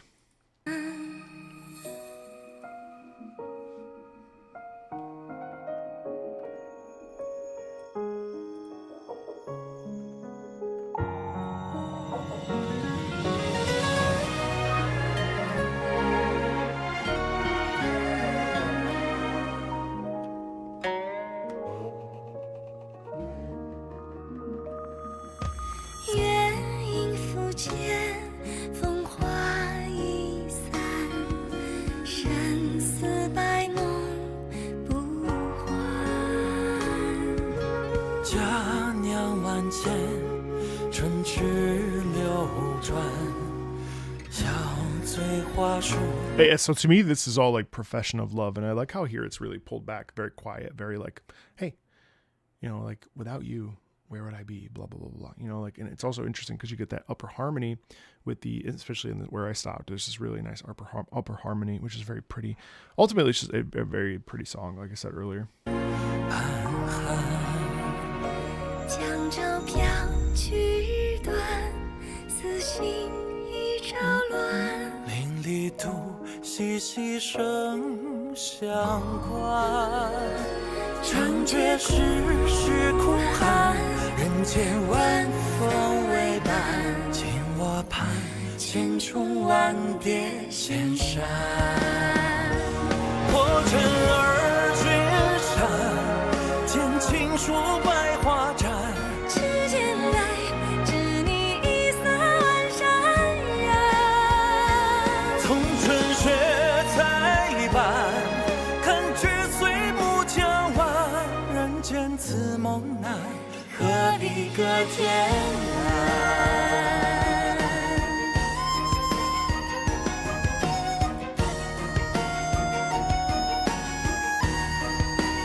Yeah. It's very hard on the sleeves, which is nice. It's nice. I think there's something to be said for songs that don't really change. I mean, ultimately, this is a piece that stays. Now, there's big embellishments here in this back half, which are quite nice. But like, I think there's something to be said for pieces that don't necessarily expand on themselves, and they, highlight. And this is something that's very common in sung music, where there's not necessarily big shifts, because ultimately, when you're trying to just like get a feeling across, it's kind of a cool thing with music, and this piece kind of felt like a little tiny swimming pool. You go into the swimming pool, and it is what it is, right? The swimming pool is there, and that's fine. The swimming pool works. It's lovely. It's peaceful. It's just a nice place to be. There's no like whirlpool setting. There's nothing. What you get is a wonderful pool, and I think that's okay. It's a very nice song that sometimes you just want to sit in a feeling.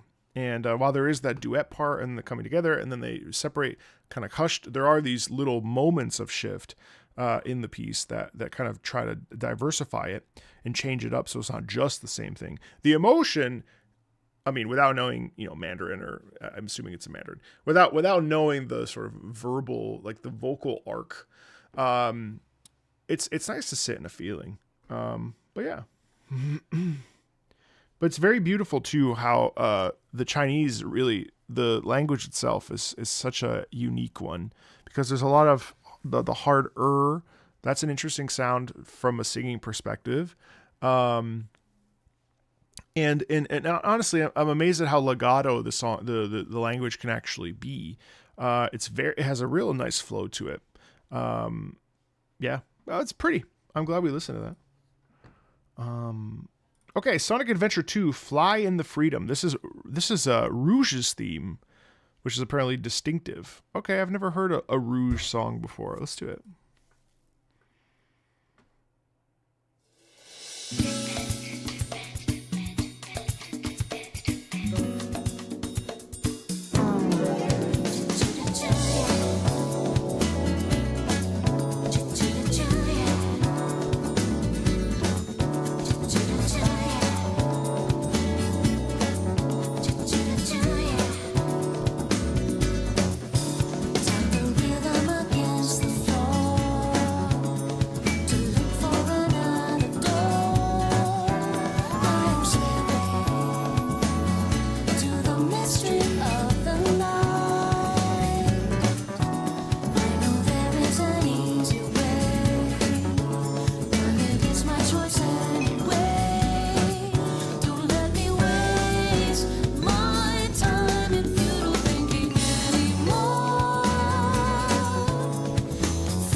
I understand why people have emotions towards Rouge.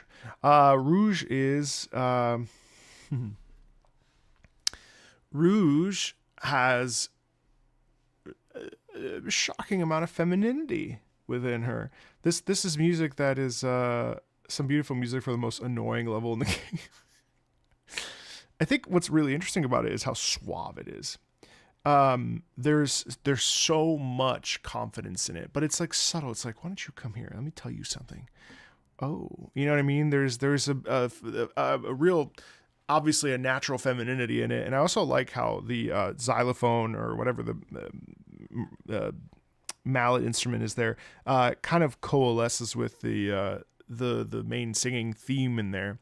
And so there's this real, like, Rouge is effervescent. She's got sparkle, but you don't trust her too much, You better watch out for me, Sonic,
Yeah, so that's interesting too, because obviously we have this duet which feels like she's like trying to rope Sonic in, so we have this really lovely thing there. But actually, this is the most interesting part to me, because this is actually It's actually the modus operandi. This is actually a mission statement, I think. Fly in the freedom is basically like, I don't want to be tied down. I am free to live as I please. I don't want any sort of being, I don't want any sort of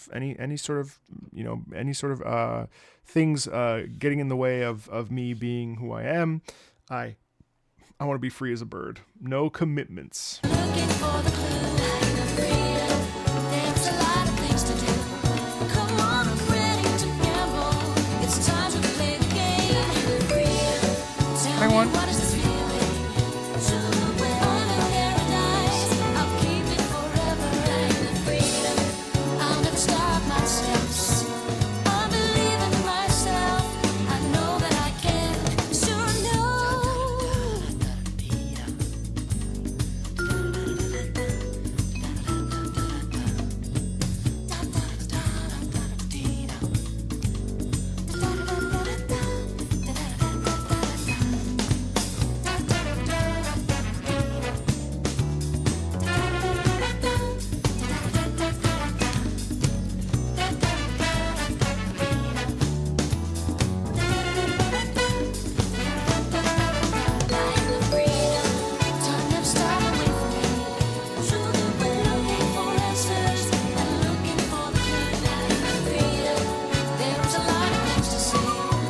She is a literal bat, but I don't know, man. There's like so much sensuality in this. I'm actually shocked at where they decided to go with Rouge musically.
Yeah, man.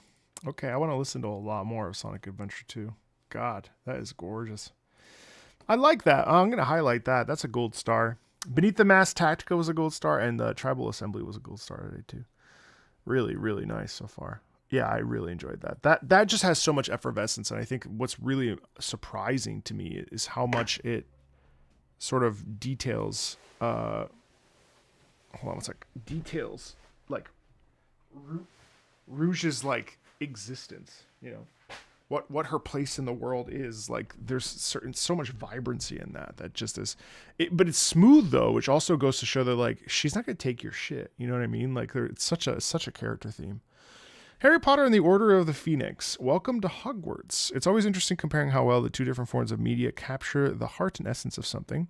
In my humble opinion, James Hannigan captured the world of Harry Potter better in the video game than Nicholas Hopper did in the movie as far as main themes go. Judge for yourselves.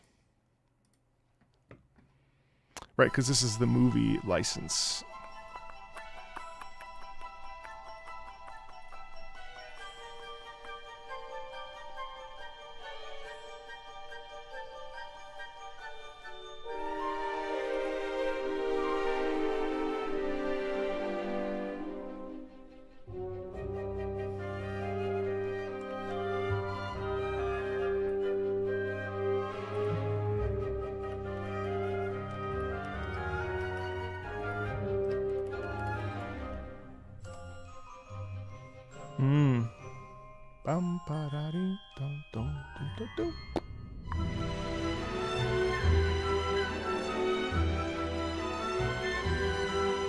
Enjoy your work day, your new job.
you know, it's an interesting idea because throughout this entire thing, that's really fascinating because it starts off, I think, Order of the Phoenix at this state in the sort of the novelization, and in the movie, this is when things start to get really serious. And so what's interesting to me is that we start very, you know, welcome to Hogwarts, we're here, blah, blah, blah, blah, blah.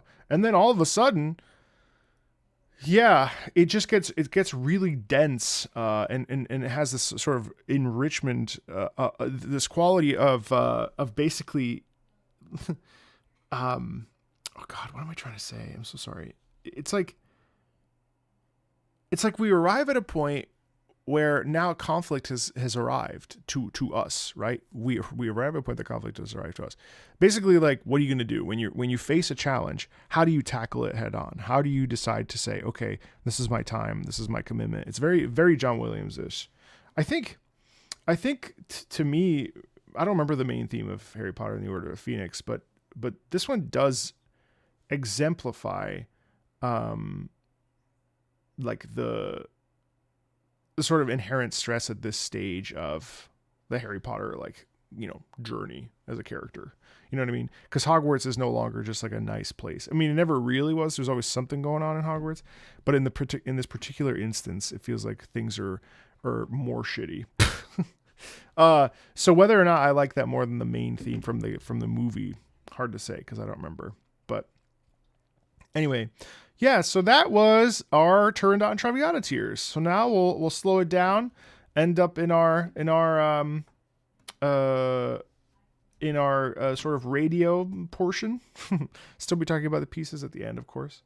Morgan Freeman. Oh my God, Morgan Freeman boss theme. Hey Jacob from South Park: The Fractured Butthole, a secret super boss who runs his own taco shop with it, which is, you guessed it, Morgan fucking Freeman. Figured I'd pick something that fits the bill towards Cinco de Mayo, belated or not. Now, if you'll excuse me, Marco, I'll be grabbing some chimichangas. Okay. Oh God, I'm scared.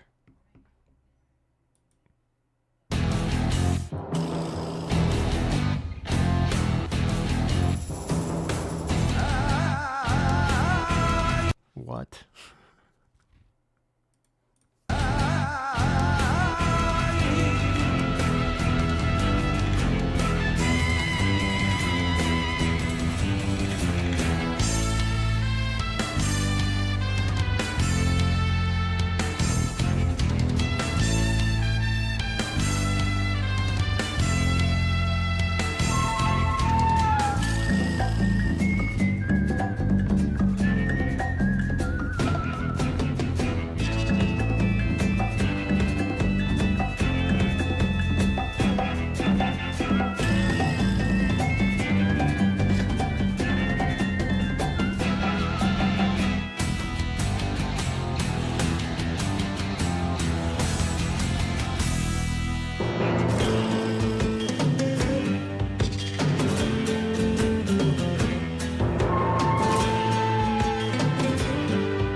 He's defending his taco shop.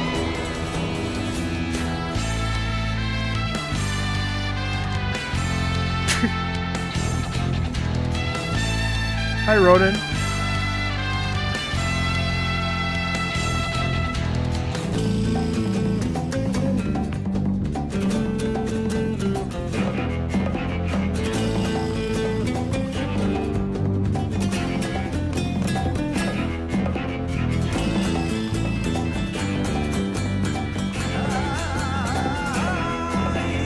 Also, why is it the JoJo?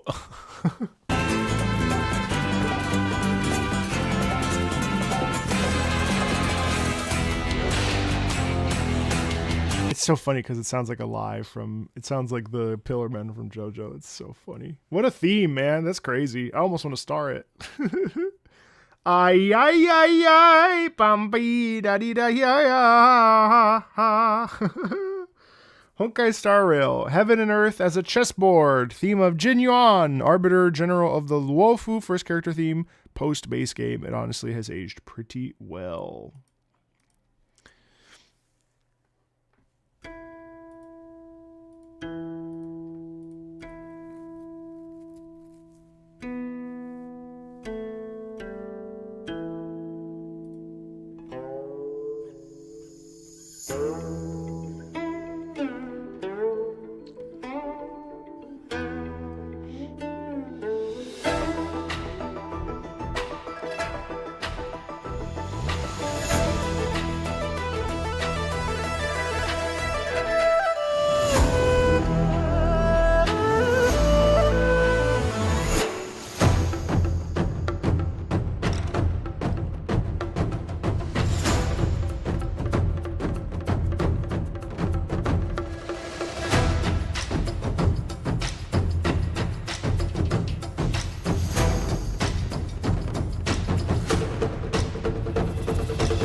I like how you hear the power in this theme. It's amazing how just moving into the Wolf, we actually have like way more meaningful character themes, I think.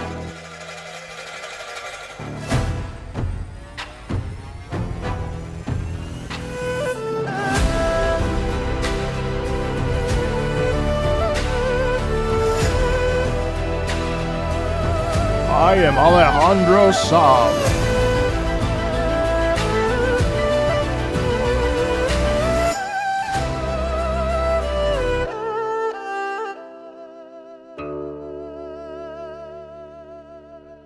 Yeah, it's very poised. It's very poised.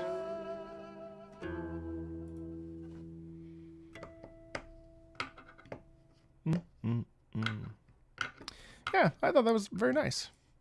I love obviously the instrumentality, the instrument qualities in that, and it was both like sharp but also very legato at the same time.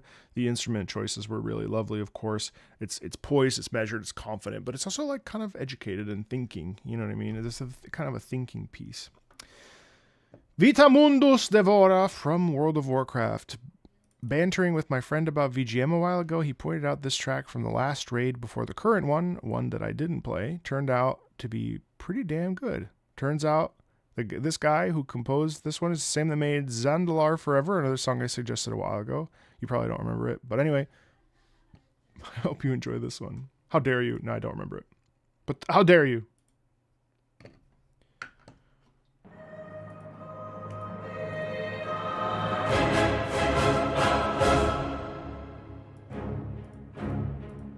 Demencius the All-Devouring. You can send links on YouTube. Also, what do you need to send a link for, though? What's the link?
Take care, Andre.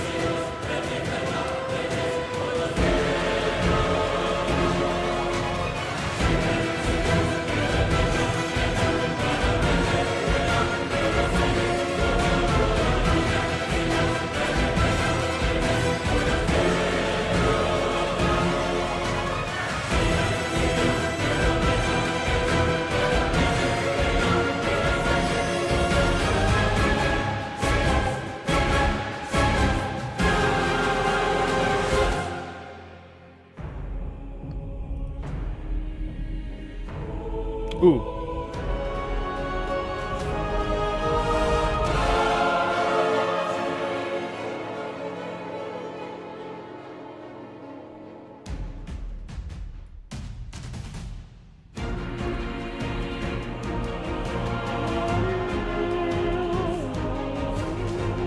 See, that's interesting that this part actually is, this is the moment that the tide shifts, you know?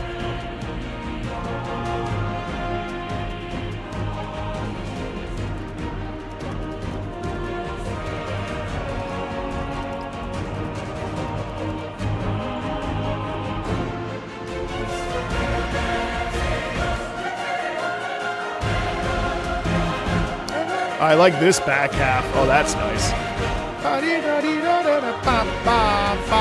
Hey, Eric.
Yeah, I mean, you know, it's interesting because on the one hand, this repeats and repeats and repeats and repeats and repeats, and I feel like part of it gets a little bit boring. But then when we have the active shift there, that's when I'm like, And if you actually notice, it's kind of interesting, but you can see, you can literally see that the part that people listened to the most was this part. Because that's because this is the part where we focus up, right? That's the part that we focus up and we move towards the goal, which I really enjoy. I mean, like this little corner is definitely my favorite too. It was fun to listen to. I love choirs, but it's fun. The Forever Winter, Gods of Silence, a moment's reprieve from the ashen gray of a doomed earth ravaged by war. The Forever Winter has a severely underrated OST about a game where, succinctly put, you are in a mech war gone on far too long. You're on nobody's side and you don't get the mechs. You scavenge for loot, but truthfully, you were looking for hope. Jason Wiley, the music artist, offers several moments like this, one that grants a moment's peace in between the fighting and tension. The Forever Winter, is this out of early access?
Yeah, I mean, this is you can hear how it's a world of broken dreams.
Wow.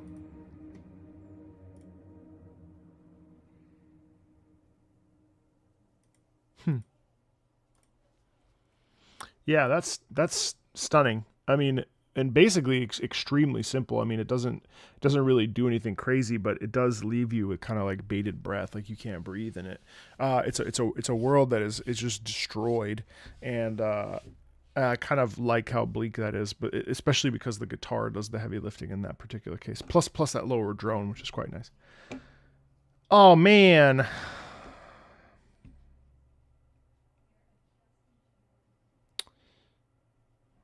I really like the song. I've heard it a million times. I love the song, but I'm going to listen to Can You Feel the Sunshine because it's the best.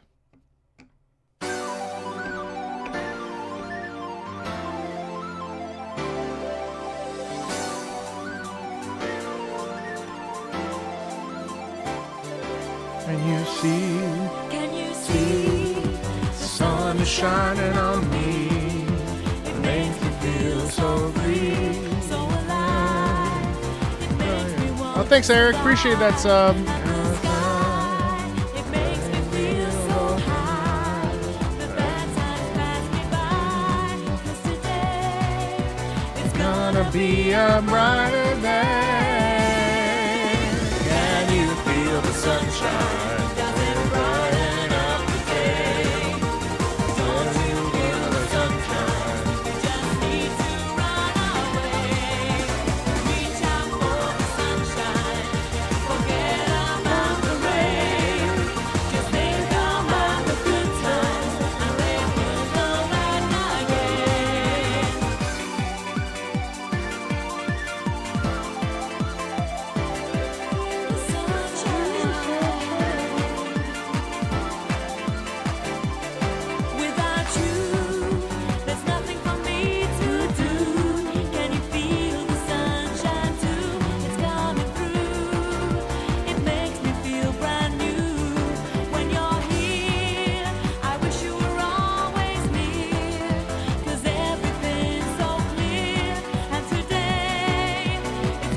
Be a brighter day.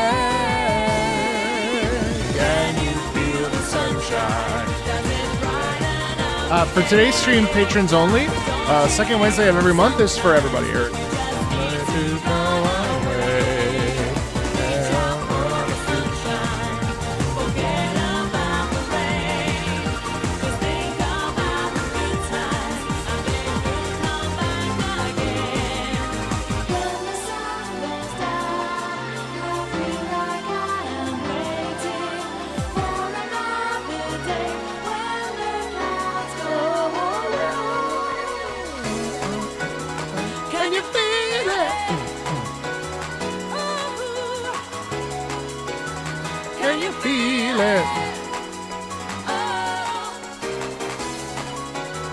Can you feel it?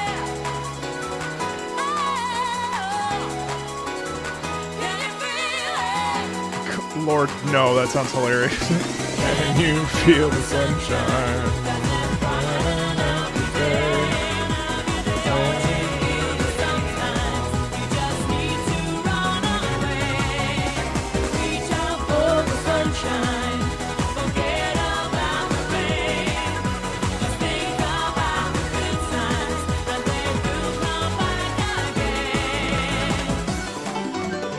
I love the shift in the freaking. Do we consider this samba?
That is amazing. It just scratches the itch. It is amazing. I love that track, especially today. It's very rainy here, so that is very satisfying to listen to. Valhalla 11. Valhalla, a cyberpunk bartender game. Every day is night. I forget how much I really like this soundtrack. Yep, I do.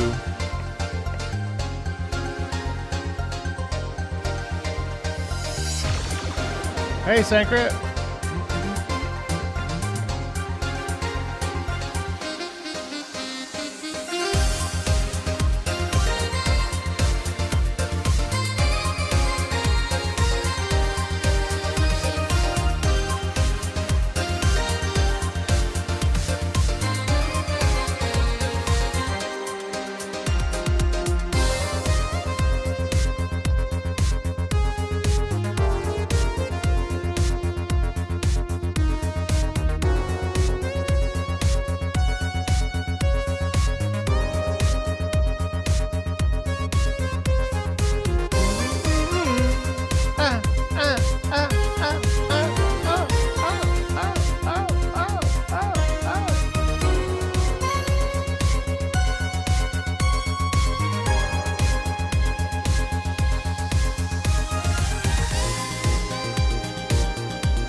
Night drive time. Yeah, 1,000,000%.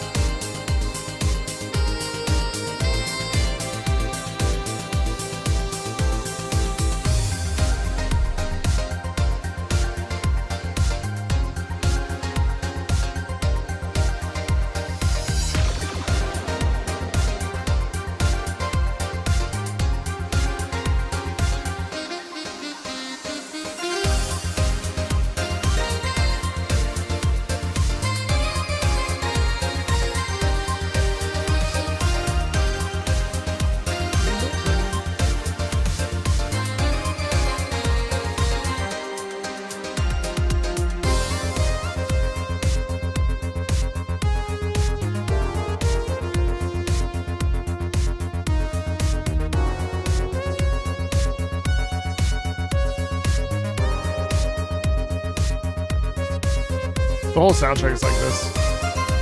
What's that? There's actually a pop song that sounds like this.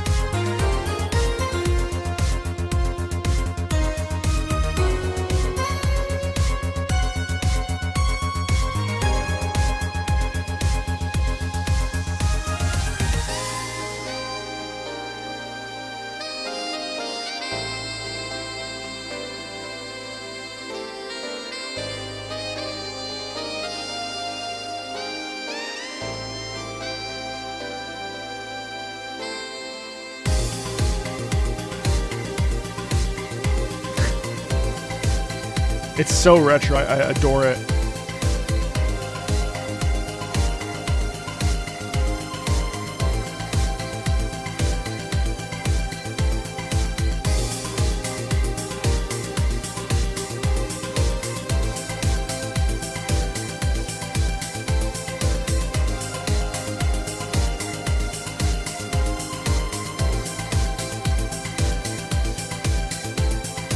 Oh, you know what it sounds like? Oh, here she goes. That's what it sounds like. Yeah, that's what it is. Oh, here she goes. That's fun.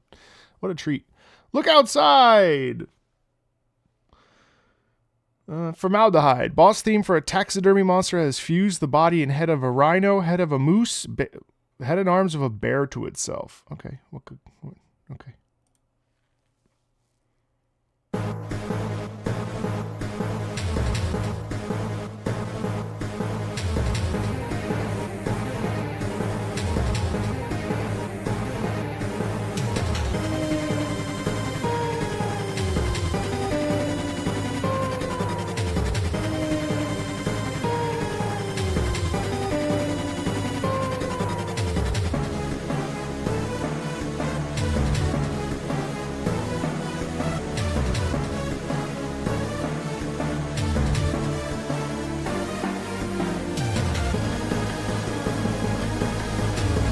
I like the alarm in the back.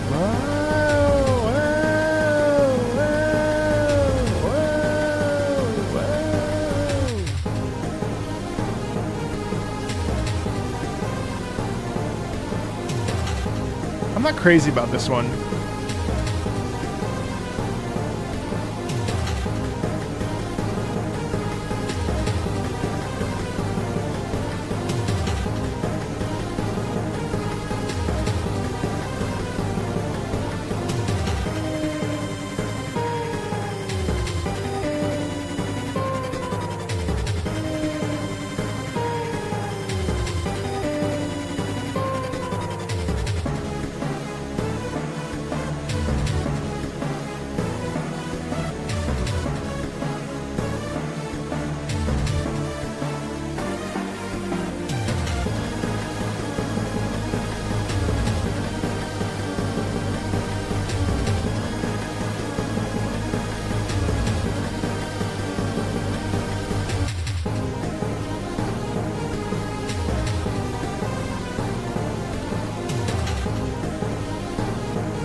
See if there's a loop here.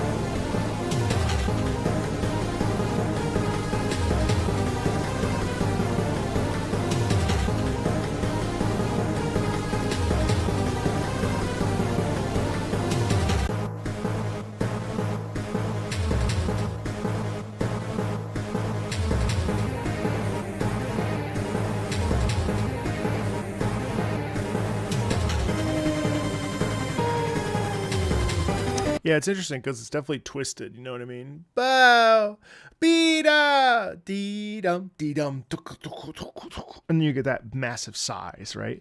And the there's a degree of instability within it. I think largely just because, again, even this theme here, body, daddy, ba-da-da-dim, ba-da, ya-da-da-da-da, ya-da-da-dee. Hello, Spotty. What are you doing? What are you doing? Want me to pick you up? You want uppies? You want uppies? Is that?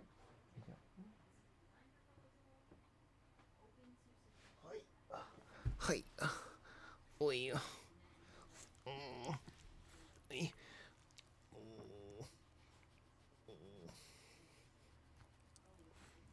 want uppies? DJ Spotty.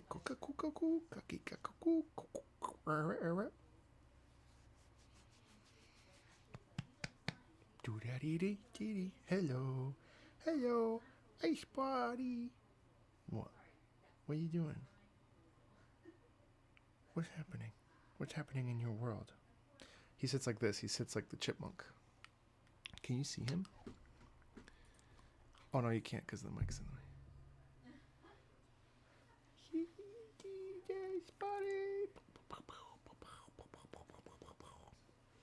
Are you done?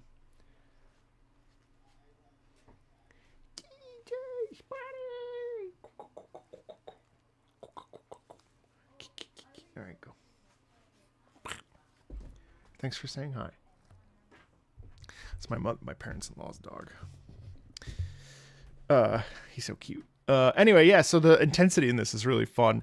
Definitely not fun to listen to, obviously, but I can kind of hear the mixture of the different elements of the monster thrown together. Atelier Sophie, the Alchemist of Mysterious Book. The Mysterious Book. Thistle Lotus, a boss theme featuring violin, sitar, and guitar. An all-around fun song that gets you pumped with a helping of heroicism towards the end.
Okay.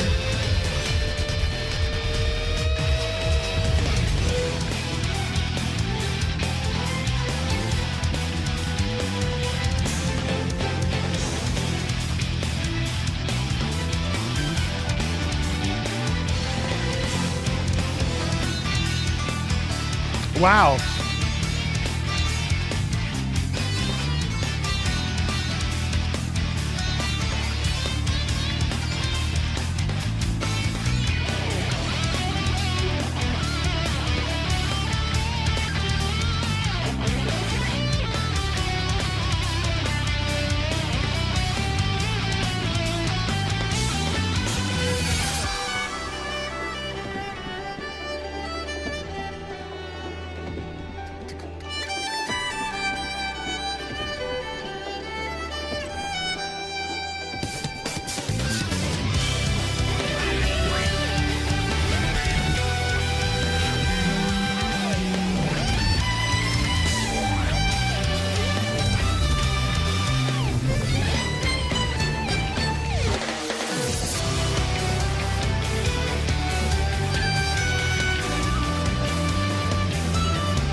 This is crazy.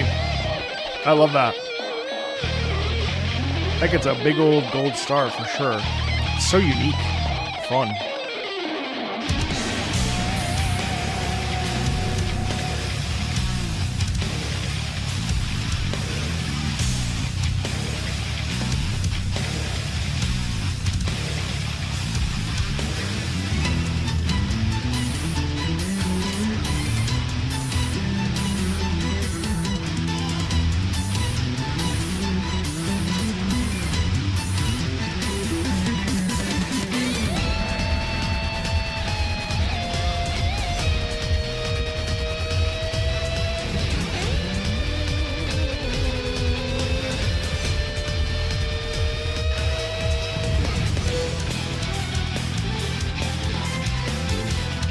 Yeah, I appreciate that goes so hard, but it also has a sort of there's subtlety in it. There's gentleness in it, which is kind of funny. But it's really powerful, and I love, again, the mixture of different instruments coming together, and it feels it kind of goes way too hard for what I perceive of Atelier. So I'm thinking about it like out of the perspective of the music. The bass is played by Lucifer and the violin by Ono, and I asked my old friend Chi if it's play the guitar. That's not really.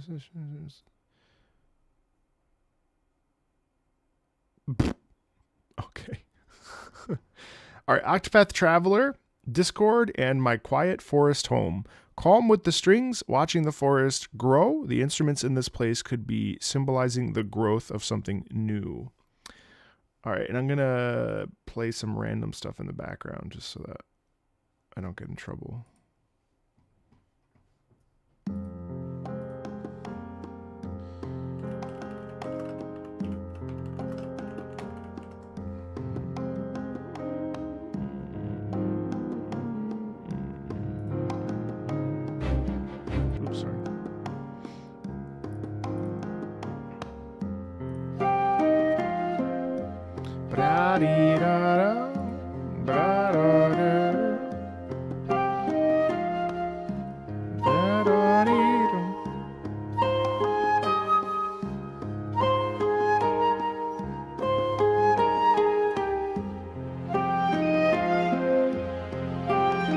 I like how it feels like it asks a question.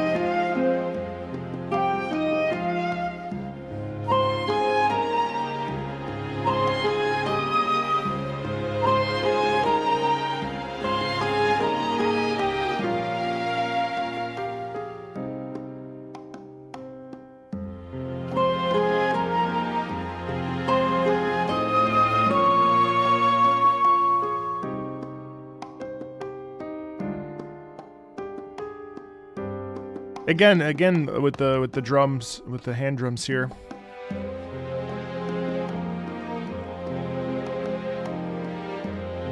Listen to how melancholy the strings are, right?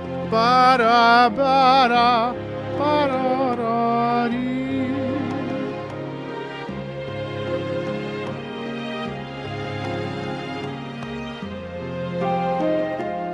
It says like, what do you mean this is what I have to do? What do you mean this is what I need to do to move forward? And like, why am I limited?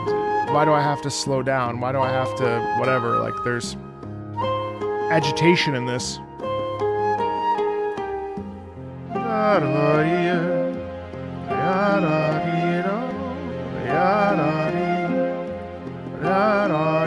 I mean, it's so beautiful. It's so beautiful. It's Discord, yeah. And it's interesting because it's not so much agitated so much as it is just sad, you know? Like, man, what do you mean? What do you mean I have to, you know, this is the path forward? Like, why do I have to choose this? Why can't I do this? Why can't I do something else? Why do I have to do it this way? Why can't I be free of this? You know, whatever. My Quiet Forest Home.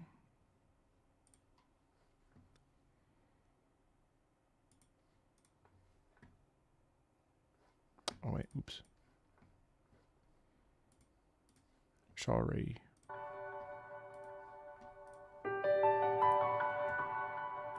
Yeah, and I love the echo in this.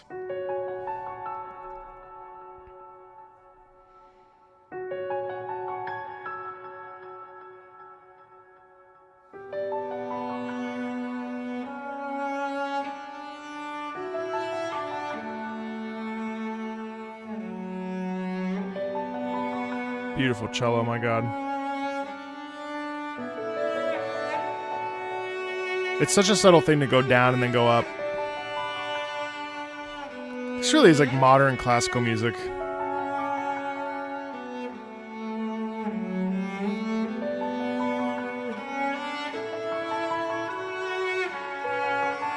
And this is like this is one person. Beautiful piano cello duet though, isn't it?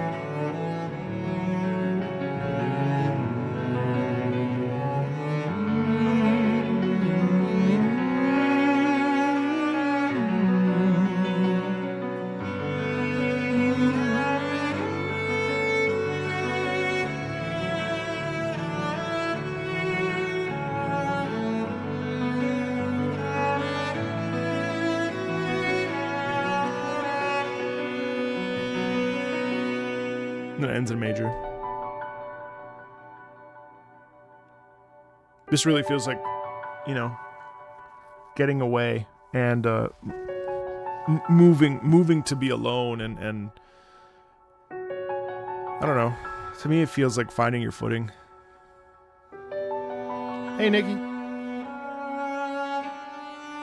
This is from Octopath Traveler. But like, this feels like the difference between loneliness and solitude, you know?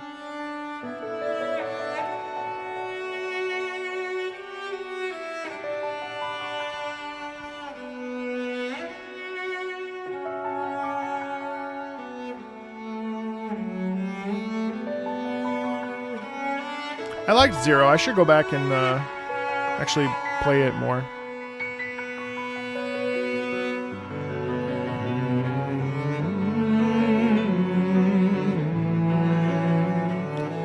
Kind of feels like when you've lost everything and you need to find yourself again, you know. And how do you navigate the troubles?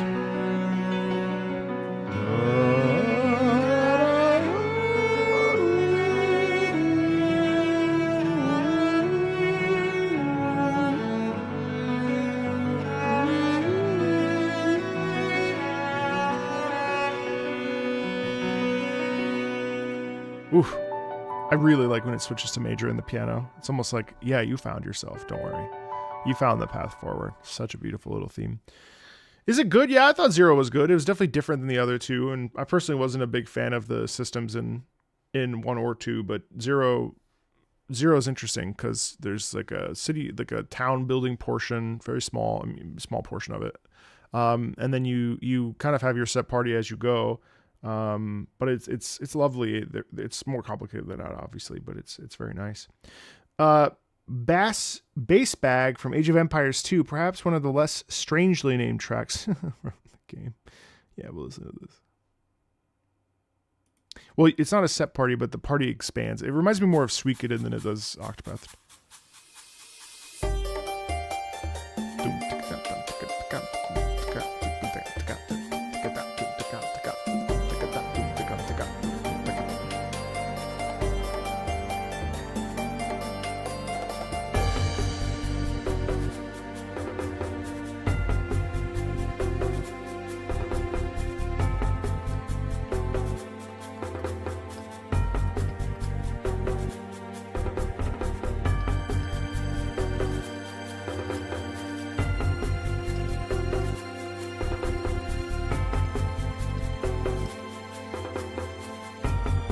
It's incredible how these themes hold up all these years later.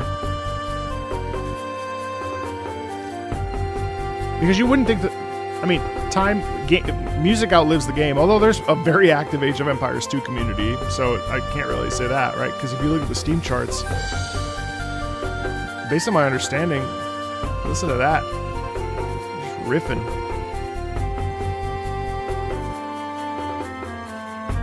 Age of Empires.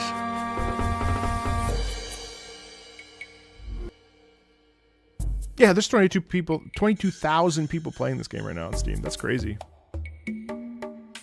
I was playing this shit on my fucking gateway. 22,000 people playing this game right now.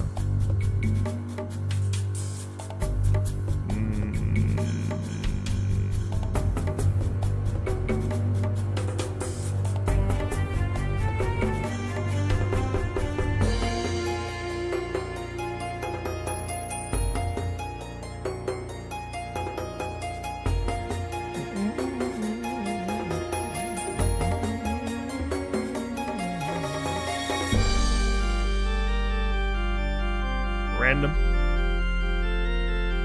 I don't know, Bird.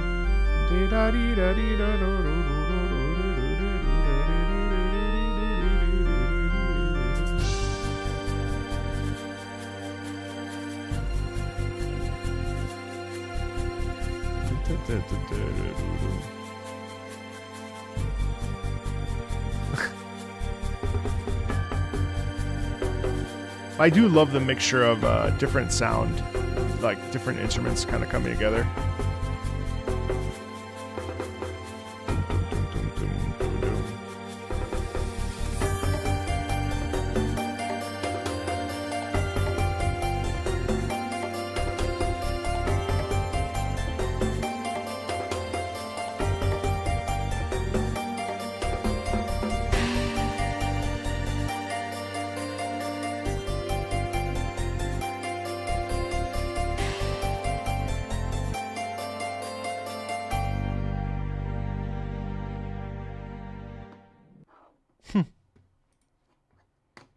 Interesting. Really, really, I mean, amazingly charming. Yeah, it's such a unique sound. Such a like early thousands sound too. Like, I don't know, the bass being such a predominant force there. It has this, the movement is really satisfying as well. I should listen to more of that. I mean, it's like perfect. It reminds me a lot of RimWorld in the sense that like, it's perfect music to just do things. You know what I mean? Hey, Marco, do you post the playlist of these streams? They're always on the live tab. You can find all of it on the live tab. Oh man, you should listen to Schamberger. I think I've heard that one. I've heard that one for sure. Let's do a sigh caught in still time from Genshin Impact. I was listening to this track from this album last not on disc, and this track managed to hurt me emotionally. Then after reading the comments and knowing what was the context when this played, it hurt my soul. Okay.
I mean, it's certainly a very tender piece there.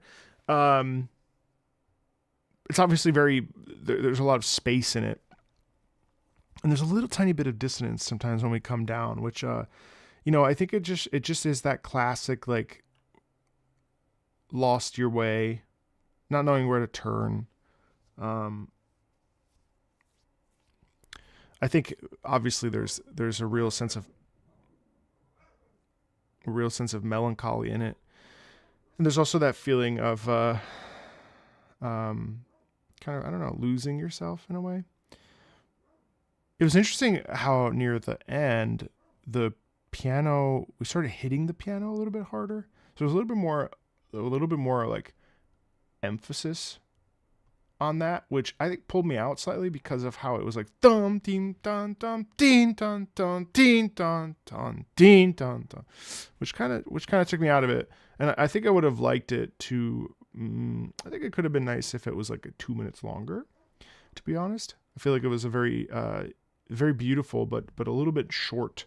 Yeah, but really pretty, really pretty. All right, let's do Going on Tour. This is an earworm. So this is from People of Note, the like JRPG of music JRPG. Let's take a listen.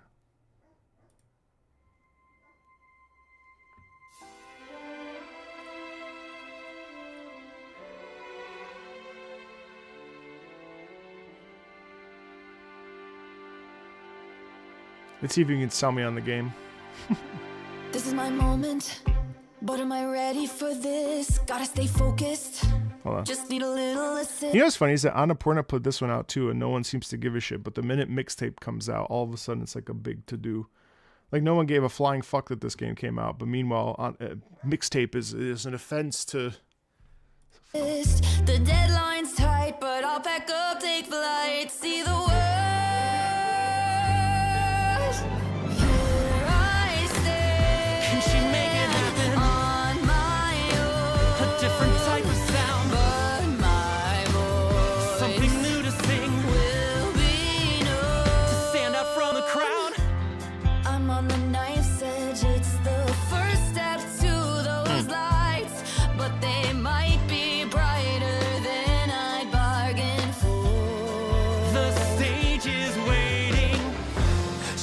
she can take us. She's not even famous. What's her deal? We're gonna bring her down. The pieces fall into their places. This chaos by design. We'll fix this world of broken sound. The end is finally in sight. Eyes on the horizon, I can play this part. No regrets or missteps, this is where it starts. I've always been there, but she's grown beyond this place. Please just come back safe and sound. There's something in her eyes, a blazing passion, a spark like mine, but I can't afford a distraction now. I won't let her down. I wanna be underneath the lights. I wanna be thunder and lightning. I swear that I'll find what I need deep in me to be under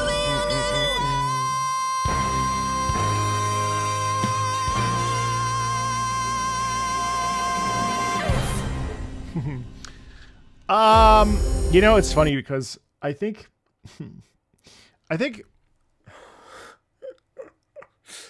it's the there I don't dislike it. It's I remember right around when Wicked came out. Well, Rent had done it before, and then Wicked came out, and there was a big shift in how we approached musicals. Rent Rent, Wicked, like I'm trying to think what else. Sondheim is different, obviously, and then we had oh my god, I'm like blanking so bad. Sondheim, and then obviously we had Les Mis, and we had Scarlet Pimpernel did something similar. Oh god, I love that show. But Wicked was really what we like sort of pushed into the musical.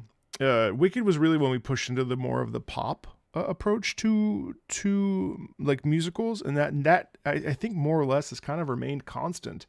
I find we get less and less legit singing, and more of the pop.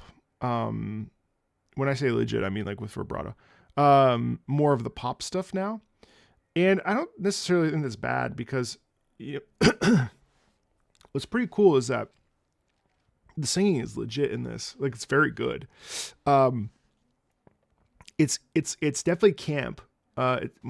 Not camp, but it leans into like playful. No, what the fuck am I trying to say? It leans into more of this. Sorry, I'm so sorry. My thoughts are like all over the place right now as I'm trying to formulate my ideas. This is the kind of thing that takes like 4 listens. And once you listen to it a bunch of times, I think it's a little bit, as the kids would say, cringe the first time. But as you listen to it more, you end up starting to just like vibe with it. And that is cool, you know, because I think it's pretty bold to make a game about like music and have it be like a musical. I'm really not a fan of these types of games though, because typically the singing is incredibly average. So in this case, I thought the singing was actually really good. And yes, it's true, like true Disney fashion. I felt that the villain theme was absolutely the best. It reminded me very much of the Hunchback of Notre Dame or something. K-pop Demon Hunters was one where it took me a couple songs to like accept what it was. And once I did, I really liked it. And now, I mean, we've seen it like 10 times. Like it's just fun. And once you allow yourself to go down this path of like, yeah, you know what, this, I get this. Like you have to choose. It's interesting. You have to choose to allow yourself to buy into it. And once you buy into it, it works. And I think that that's okay. It's fun. That game is not a game that everyone will play. And I'm not pretty sure not a lot of people will play it. But, you know, good for them. You know what I mean? Yeah, you have to open your mind to it for sure. That's not something that on first listen, unless you're used to that kind of music. It's not, it's most people be like, what the fuck is this? But if you keep listening to it more and more and more, you may find that you actually start to like it. It's no different than opera, I think, where like people are like, ew. And then like for instance, when Iron Mouse and I did the whole collab with Digital Extremes, like most people in the internet don't know fuck shit about opera at all. And so most people were like, it's terrible. Bitch, you have no idea if it's terrible or not because you don't know and you haven't been exposed to it. So even more so that you don't know. So, you know, doing something like that is so out of most people's like ear comfort zone that they have no frame of reference. So me, you know, with my experience with musicals and stuff, like I certainly don't mind it. It's just, you just have to buy in. But like, that's something that my wife would probably love. You know what I mean? You just need to listen to it. And eventually I think it does sort of filter its way. It's very sneaky. Earworms are very sneaky because they filter their way into your brain, into your ears, and into your soul. And I appreciate that it like kind of wears its heart on its sleeve and that it doesn't stop, you know? This is one of those songs that will ruin your mood if you're feeling super jaded. Yeah, basically.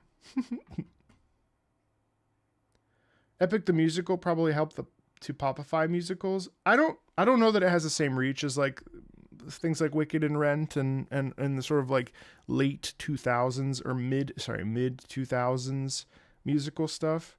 But I thought it was okay. What's performing arts type musical stuff? What does that mean?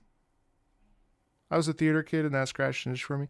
Yeah, I mean, basically Beauty and the Beast also did that. You know, a lot of the sort of like stuff that we were doing in high school ends up sounding like this. So I'm not like against it. Like the High School Musical. Oh. Broadway? Well, a lot of people like it. It's crazy. That's like the majority of what's on Broadway. But I like that more than, you know, and God bless him.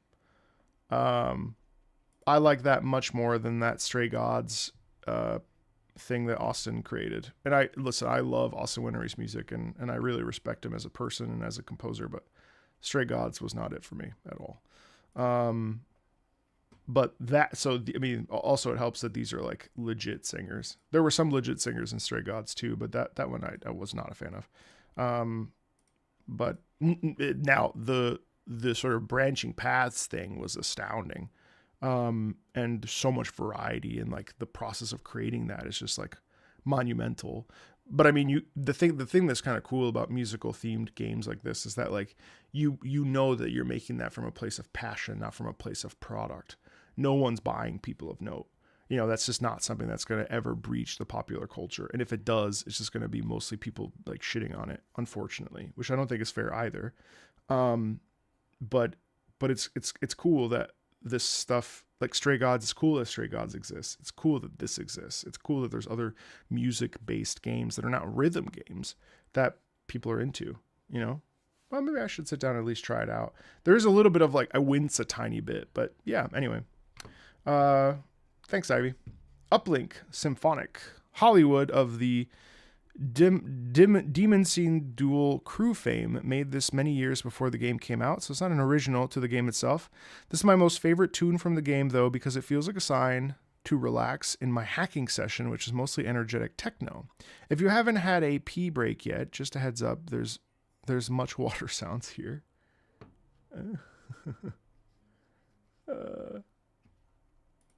Have you seen Hamilton? That's my question, though. Because Hamilton's fucking great. You just have to buy in. But clearly you don't want to, which is fine. But I mean, like, have you seen it?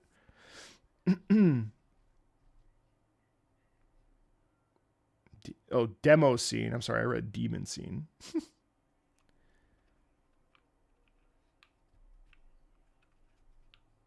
I think Hamilton's another one where it's like, ugh, and then you watch it and you're like, oh, I really dig this.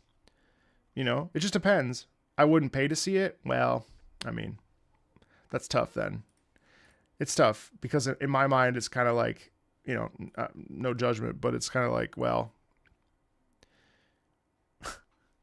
it's like, I don't know. What's a good example? It's like saying Lord of the Rings sucks. Have you read it or watched it? No, I just know it's terrible. It makes me cringe. How do you know? Because I just do. You know what I mean? But also taste is taste. You hate Rent. That's fair. Listen, I'm not saying that people need to like this stuff. I just think like, I think you need to have the frame of reference. You know what? You should watch Hamilton. I would love to have a report back on that. Because what if you love it? You know what I mean? I don't know. I also was like, Hamilton? I used to listen to that shit in my headphones while working. And at first I was like, this is fucking terrible. And then I just watched it and then I fucking loved it. Urinetown, great musical. Very, very good. Hamilton songs I've heard have a very math rap or classroom education vibe. Not you, Tom, Blazing Monolith. How do you watch it? Well, there's got to be ways you can watch something on the internet. It's definitely on Disney Plus, though. Yeah, I don't think you can just listen to Hamilton. Hamilton needs context, like basically 1000%. But anyway, all that to say, no, I wasn't talking about you, Tom, because to be fair, I also hate Rent. It's on Disney Plus. Angelica, Eliza, and Percy, the Siamese sisters. I mean, I can understand the feeling for sure. And Peggy. Like I would never voluntarily like just put that on, but also like, yeah, I mean, I do. Rent also doesn't do it for me, Tom, for sure. I've seen the movie. Avenue Q is absurd. Yeah, I love Avenue Q as well. But that was like a very like specific time period in the like, you know, early thousands where I felt like that was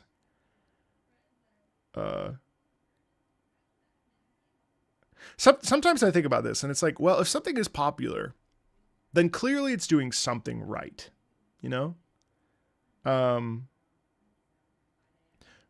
think there is like this sort of desire to buck against it and be like, it's not that good. But clearly it is if that many people like it. You know what I mean? Like if the masses like it, maybe they're just sheep, which is fair. I mean, maybe they are, I don't know. But it's an interesting balance. And I say that as like an at times contrarian. Like Final Fantasy VII Remake and Rebirth, not a fan. I appreciate the art, but I think it's kind of not my cup of tea. But I'm not going to sit here and like do like a full deep dive into why I don't like it. I just don't like it, you know? Okay. Clearly it's popular. Clearly lots of people online like it. That's like Expedition 33. I thought Expedition 33 was worth the hype. Now, it's held up. What I don't like is like incessant fans that everything needs to feature Expedition 33 in some way or another. No, it doesn't. I still like other games more, but I thought E33 was worth the hype. It just depends. What the fuck? Thank you. What the fuck is that? What is this cat? What is this? What are these? Turn it up? Thank you? What the fuck is that? What? What the fuck? What is this corgi? What the fuck? For 1,000 jewels? How much are jewels? How much money did you just spend? Probably like $2? Super stickers, super chats. What is that?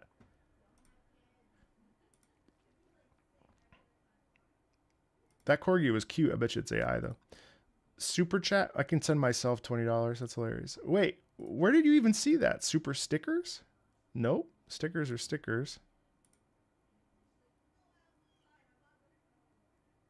Like $12? Okay, why you send me $12? Oh, Leon, really? $12? Jesus. Thank you, Leon. That's a very nice gift. Turn it up. All right. Anyway. All right, let's listen to the water song here, Uplink from or symphonic from Uplink. I'm not judging anybody that doesn't want. You don't have to watch Hamilton. Who cares? If you don't like it, you don't like it, right? But I think my university housemate took me to see Rent, and I thought I was trapped in purgatory.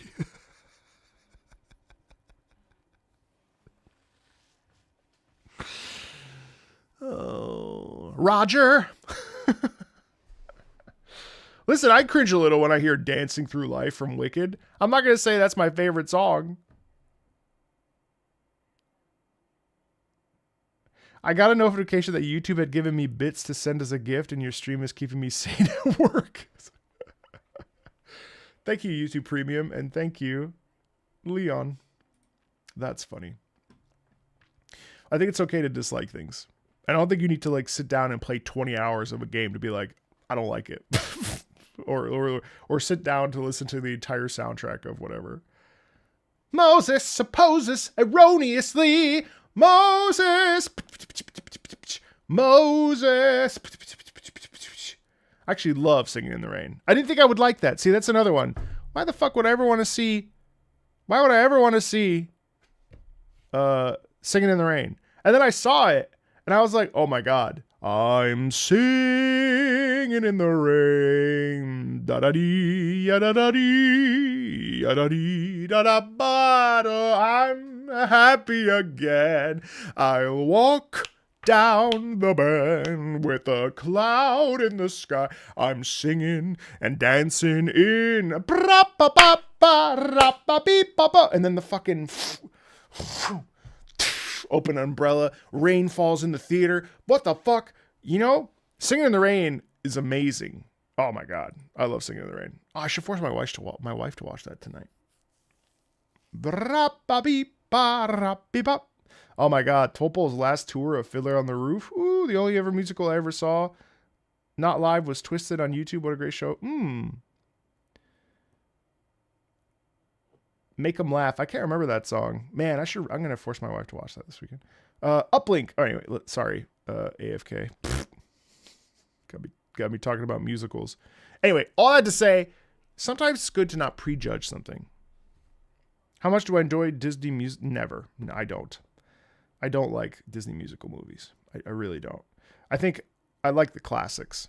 But Frozen is a classic. I mean, Frozen is good for a reason. But I think it's healthy to like, I don't know. I'm not even saying like, you know, I mean, I guess books you can't, you know what I mean? Because books is like, do I really want to read 100 pages of a book to decide whether I want to keep reading? No, I'll read a synopsis, right? With musicals, it's trickier because, you know, music. But I find that it's easy to be anti something. And to be fair, like I was like that with Ariadne of Naxos, a Richard Strauss opera. And then I had to sing it in a couple lines in it. And then I went and saw it and it became my favorite opera ever. Like one of my top 10 operas. So, you know, all that to say, ride the cycle. No, I'm not. So all that to say, you know, there's something to be said for exposure therapy, which is why CBT is one of the most successful therapies in therapy, because no one wants to expose themselves to shit they don't want to do. The Ballad of Jane Doe, I've heard that because of Iron Mouse, but I don't know. I don't know it. I didn't know that was from a musical. But I guess that's from Cyclone, the musical? Or Ride the Cyclone? Anyway. Expose yourselves to things you don't like. Not to the public. Keep your clothes on. What's up, Charles? Okay, what is this? Uplink? Trust is a weakness. Who can say where the road gone and the day died all this time? Okay, not quite. It did sound like it though.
Oh, come on, mods. Oh, mods, that was so fun. Are you kidding? Oh, man. Fine. Someone came into Twitch and said that they have a rare condition that will soon cause them to die. That was only cured if someone called them daddy, and they were wondering if I would oblige.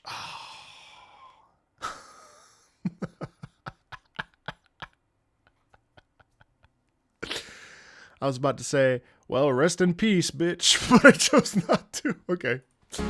Damn it, mods!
What an interesting track. I see what you mean about that being chill. Like, it's so interesting. Let me reread your description. It's definitely relaxing. Like, I would just put that on for 10 hours and just vibe. It's nice though, because God, uplink. What is this fucking game? Freelance hacker tackling risky contracts for corporations. Break into the system. 2006. Wow, this is like... It feels like 2006. That's interesting. Yeah, okay. Yeah, that music's definitely a vibe. Rip Bizarro, 1999 to 2026. Killed by Marco. Stroke of genius. Killed by Marco for not calling him daddy. Bro, you were born in 1999? Fuck, I'm old. Goddess of Victory Nike, Kill the Lord. One of my favorite side events themes. One of my favorite side event themes in the game. Really love that the singer's voice and the mystery eeriness of the whole track fit perfectly for the event. If you hop back into the game, the event is in Recollection Archives by the same name as the song. I'm not pushing 50. They were born in 1999 and they turned 27 this year.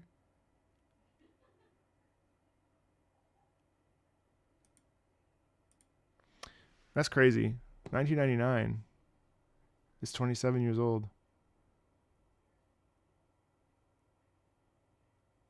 So that means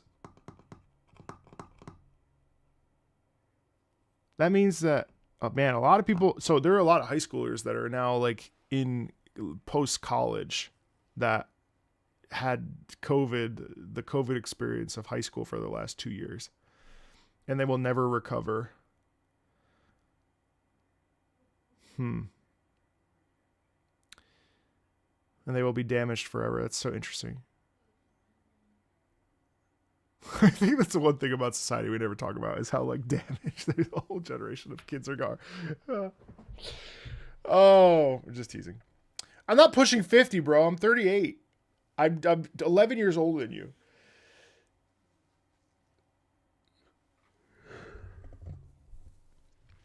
No one's okay. Hi, Cheery Nose. Hello, Mr. Meatball. Been subscribed on YouTube for a while and finally found you on Twitch. Waiting eagerly for more Gurren Lagann reactions. Okay. So Gurren Lagann is giving us major copyright issues. So it probably, so what I have done as a consolation is I have created a system. We created a video that was my original reaction to Liberame, and then also coupled with my reaction to it in the game, in the show, because I feel like that's what people are waiting for. And obviously I know that people, I would love to share that. Now it is on Patreon, but I would love to have people watch that. But alas, it's giving us major problems. Yeah, major problems. More so than the others, yeah. Damn, Marco's only 5 years older than me, but it feels like he's got 15 years on me.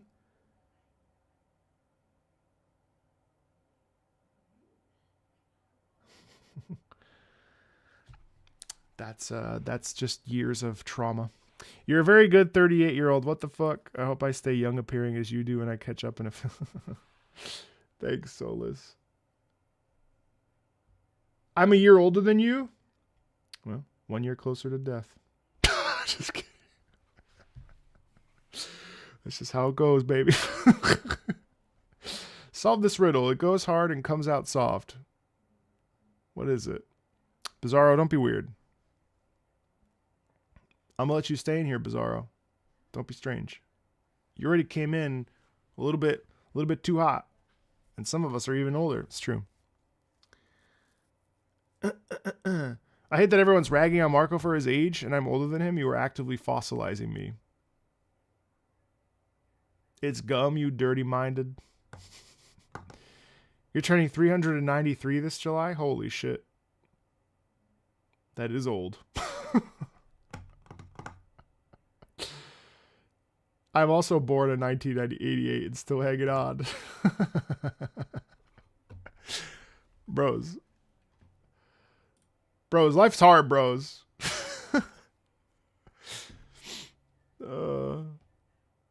Get off my lawn, you damn kids. Sometimes I think about the fact that anytime I interact with someone on Twitter, they're inevitably at least 22, maybe 25.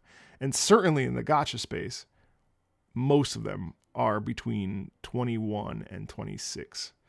And I gotta say, we don't have too much in common, but we do love music. So I take it. The absolute state of being bored in 1994. Congrats on my UNC membership card. Thank you. Hey, Algio, how are you? It's been a minute. I'm 28 and I'm already prepared to be old. Listen, I cried at 29. I don't think I cried at 28. I did cry at 29. 29 was a weird one. 29, I was like, holy fuck. We're getting there. We're getting there. And this feels really weird. 30 felt weird. I feel a little bit more comfortable being 40. You turned 26 last Saturday? Happy birthday to you. Happy birthday to you. Happy birthday, happy birthday, happy birthday to you. It is a privilege to turn older. I wouldn't say a lot, but I knew a bunch of people that had already passed away. It's tragic. It's tragic. I think it's so sad when people can't get to be older.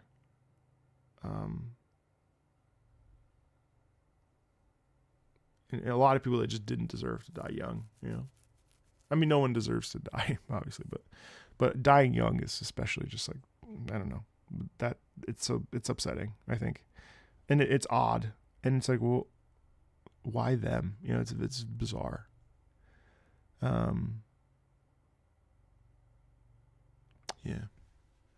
it's crazy. You're welcome.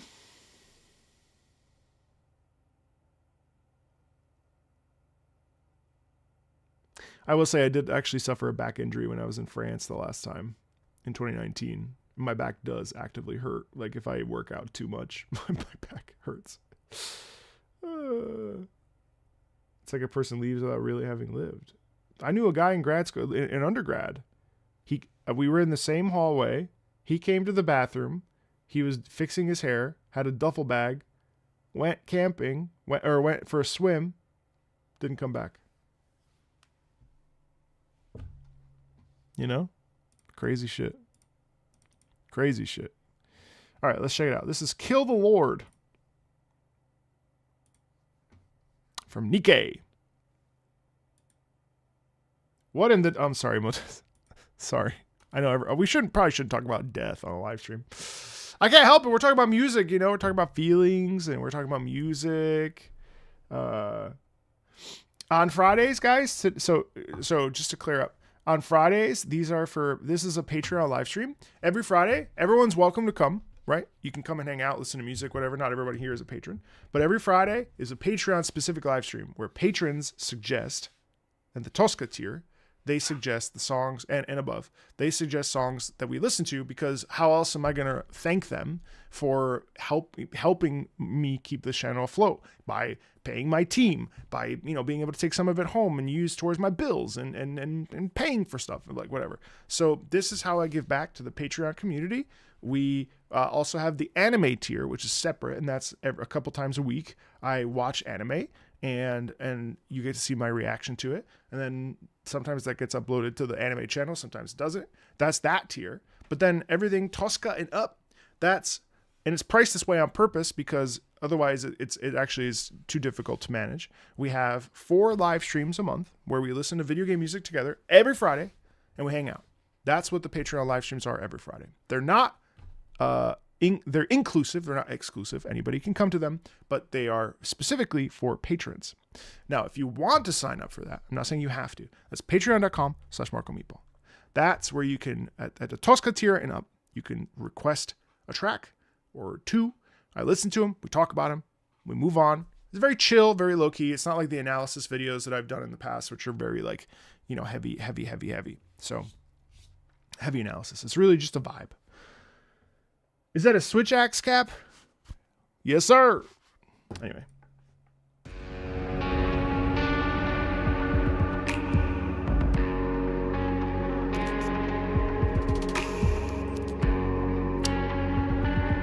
Are the designs in Nikkei, you think, only to get people to like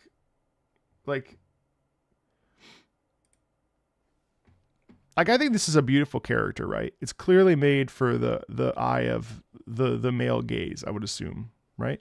But like, I wonder about, do we know why they're designed this way? Or is there a reason for why they're designed this way? Like, is there a reason why it like leans, I mean, for sales, I guess, but is there a reason why other than sales? Is there a reason? Is it just sales? Or is it also like, is there some sort of a in-game reason for it? I can't remember.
Really something. Really something. That is beautiful. My God.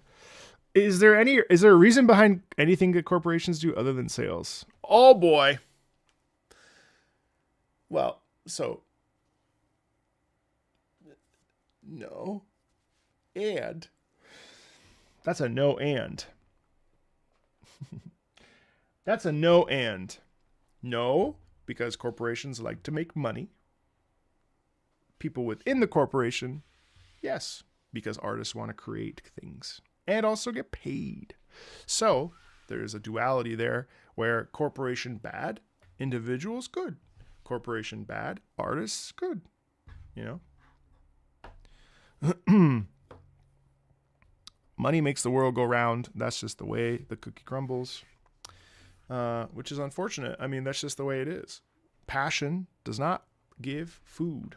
You know, it's hard. It's a problem. I mean, it's like a thing. It's a legitimate thing to think about. Yes, but artists are told what to draw.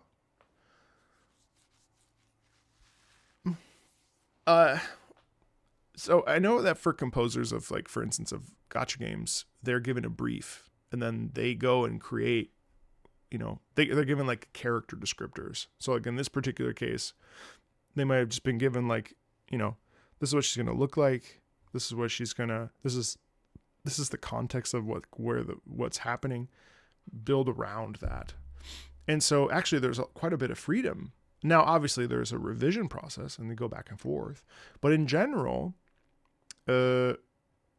actually musicians tend to have a lot of creative freedom when it comes to not everywhere. And it depends on the company. I think that's really the bigger question here, because there's always nuance with everything, right?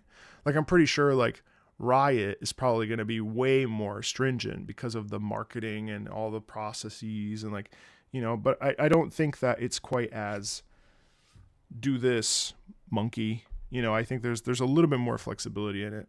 Plus, if I recall, for Nikkei anyway, I recall this is the wife of the CEO, right? Who does the designs? I can't remember. But there's got to be a collaborative. It's not just like, hey, we want to make $1 million. Do this, like that.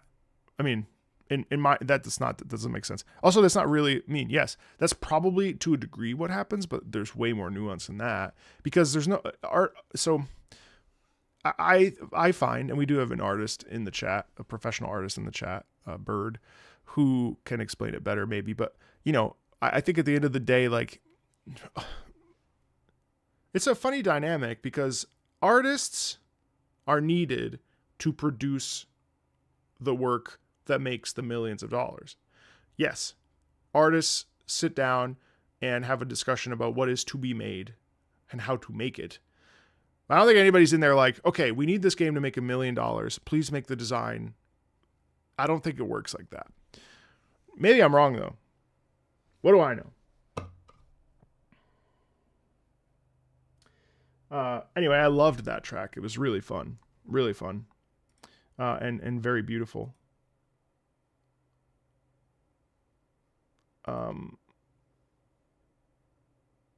Okay. All right. So I think that's it, my guys. Guys, plural. Guys, non-gendered. We are good. I'm gonna pivot over to Forza. So you guys are welcome to stay, but I don't think there's gonna be a lot of crossover there. you folks, you good people, music people. This is it. This is our final stream. No, same. Well, yeah, I'll do a new stream. Why not? I'll do a new stream. So this is our final, just to clarify, this is our final stream of May. I will not be here next week. I will be on an airplane. And when I get back, you won't see me. You won't see me for a Patreon live stream until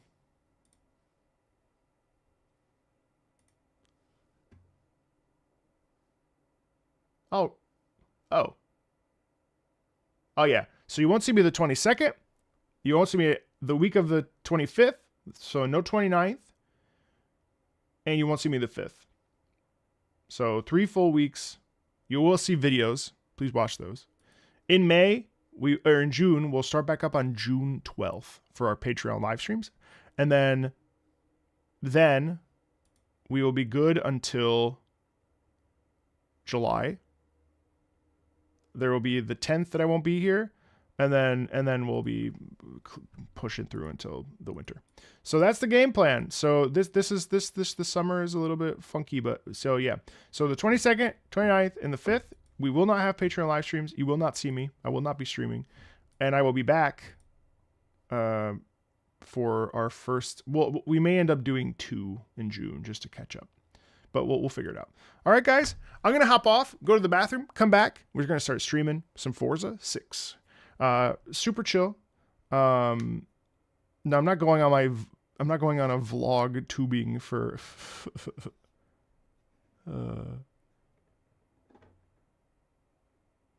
thank you. I'm going on my honeymoon. I'm very excited. Okay, guys, I will be back in like 10 minutes. So for those of you that want to come and hang out and just chill while I race and embarrass myself, feel free to do so. If not, I will see you in 3 weeks. Be so very healthy. Take care of yourselves. Always a pleasure. And yeah, I'll talk to you guys very soon, okay? Bye.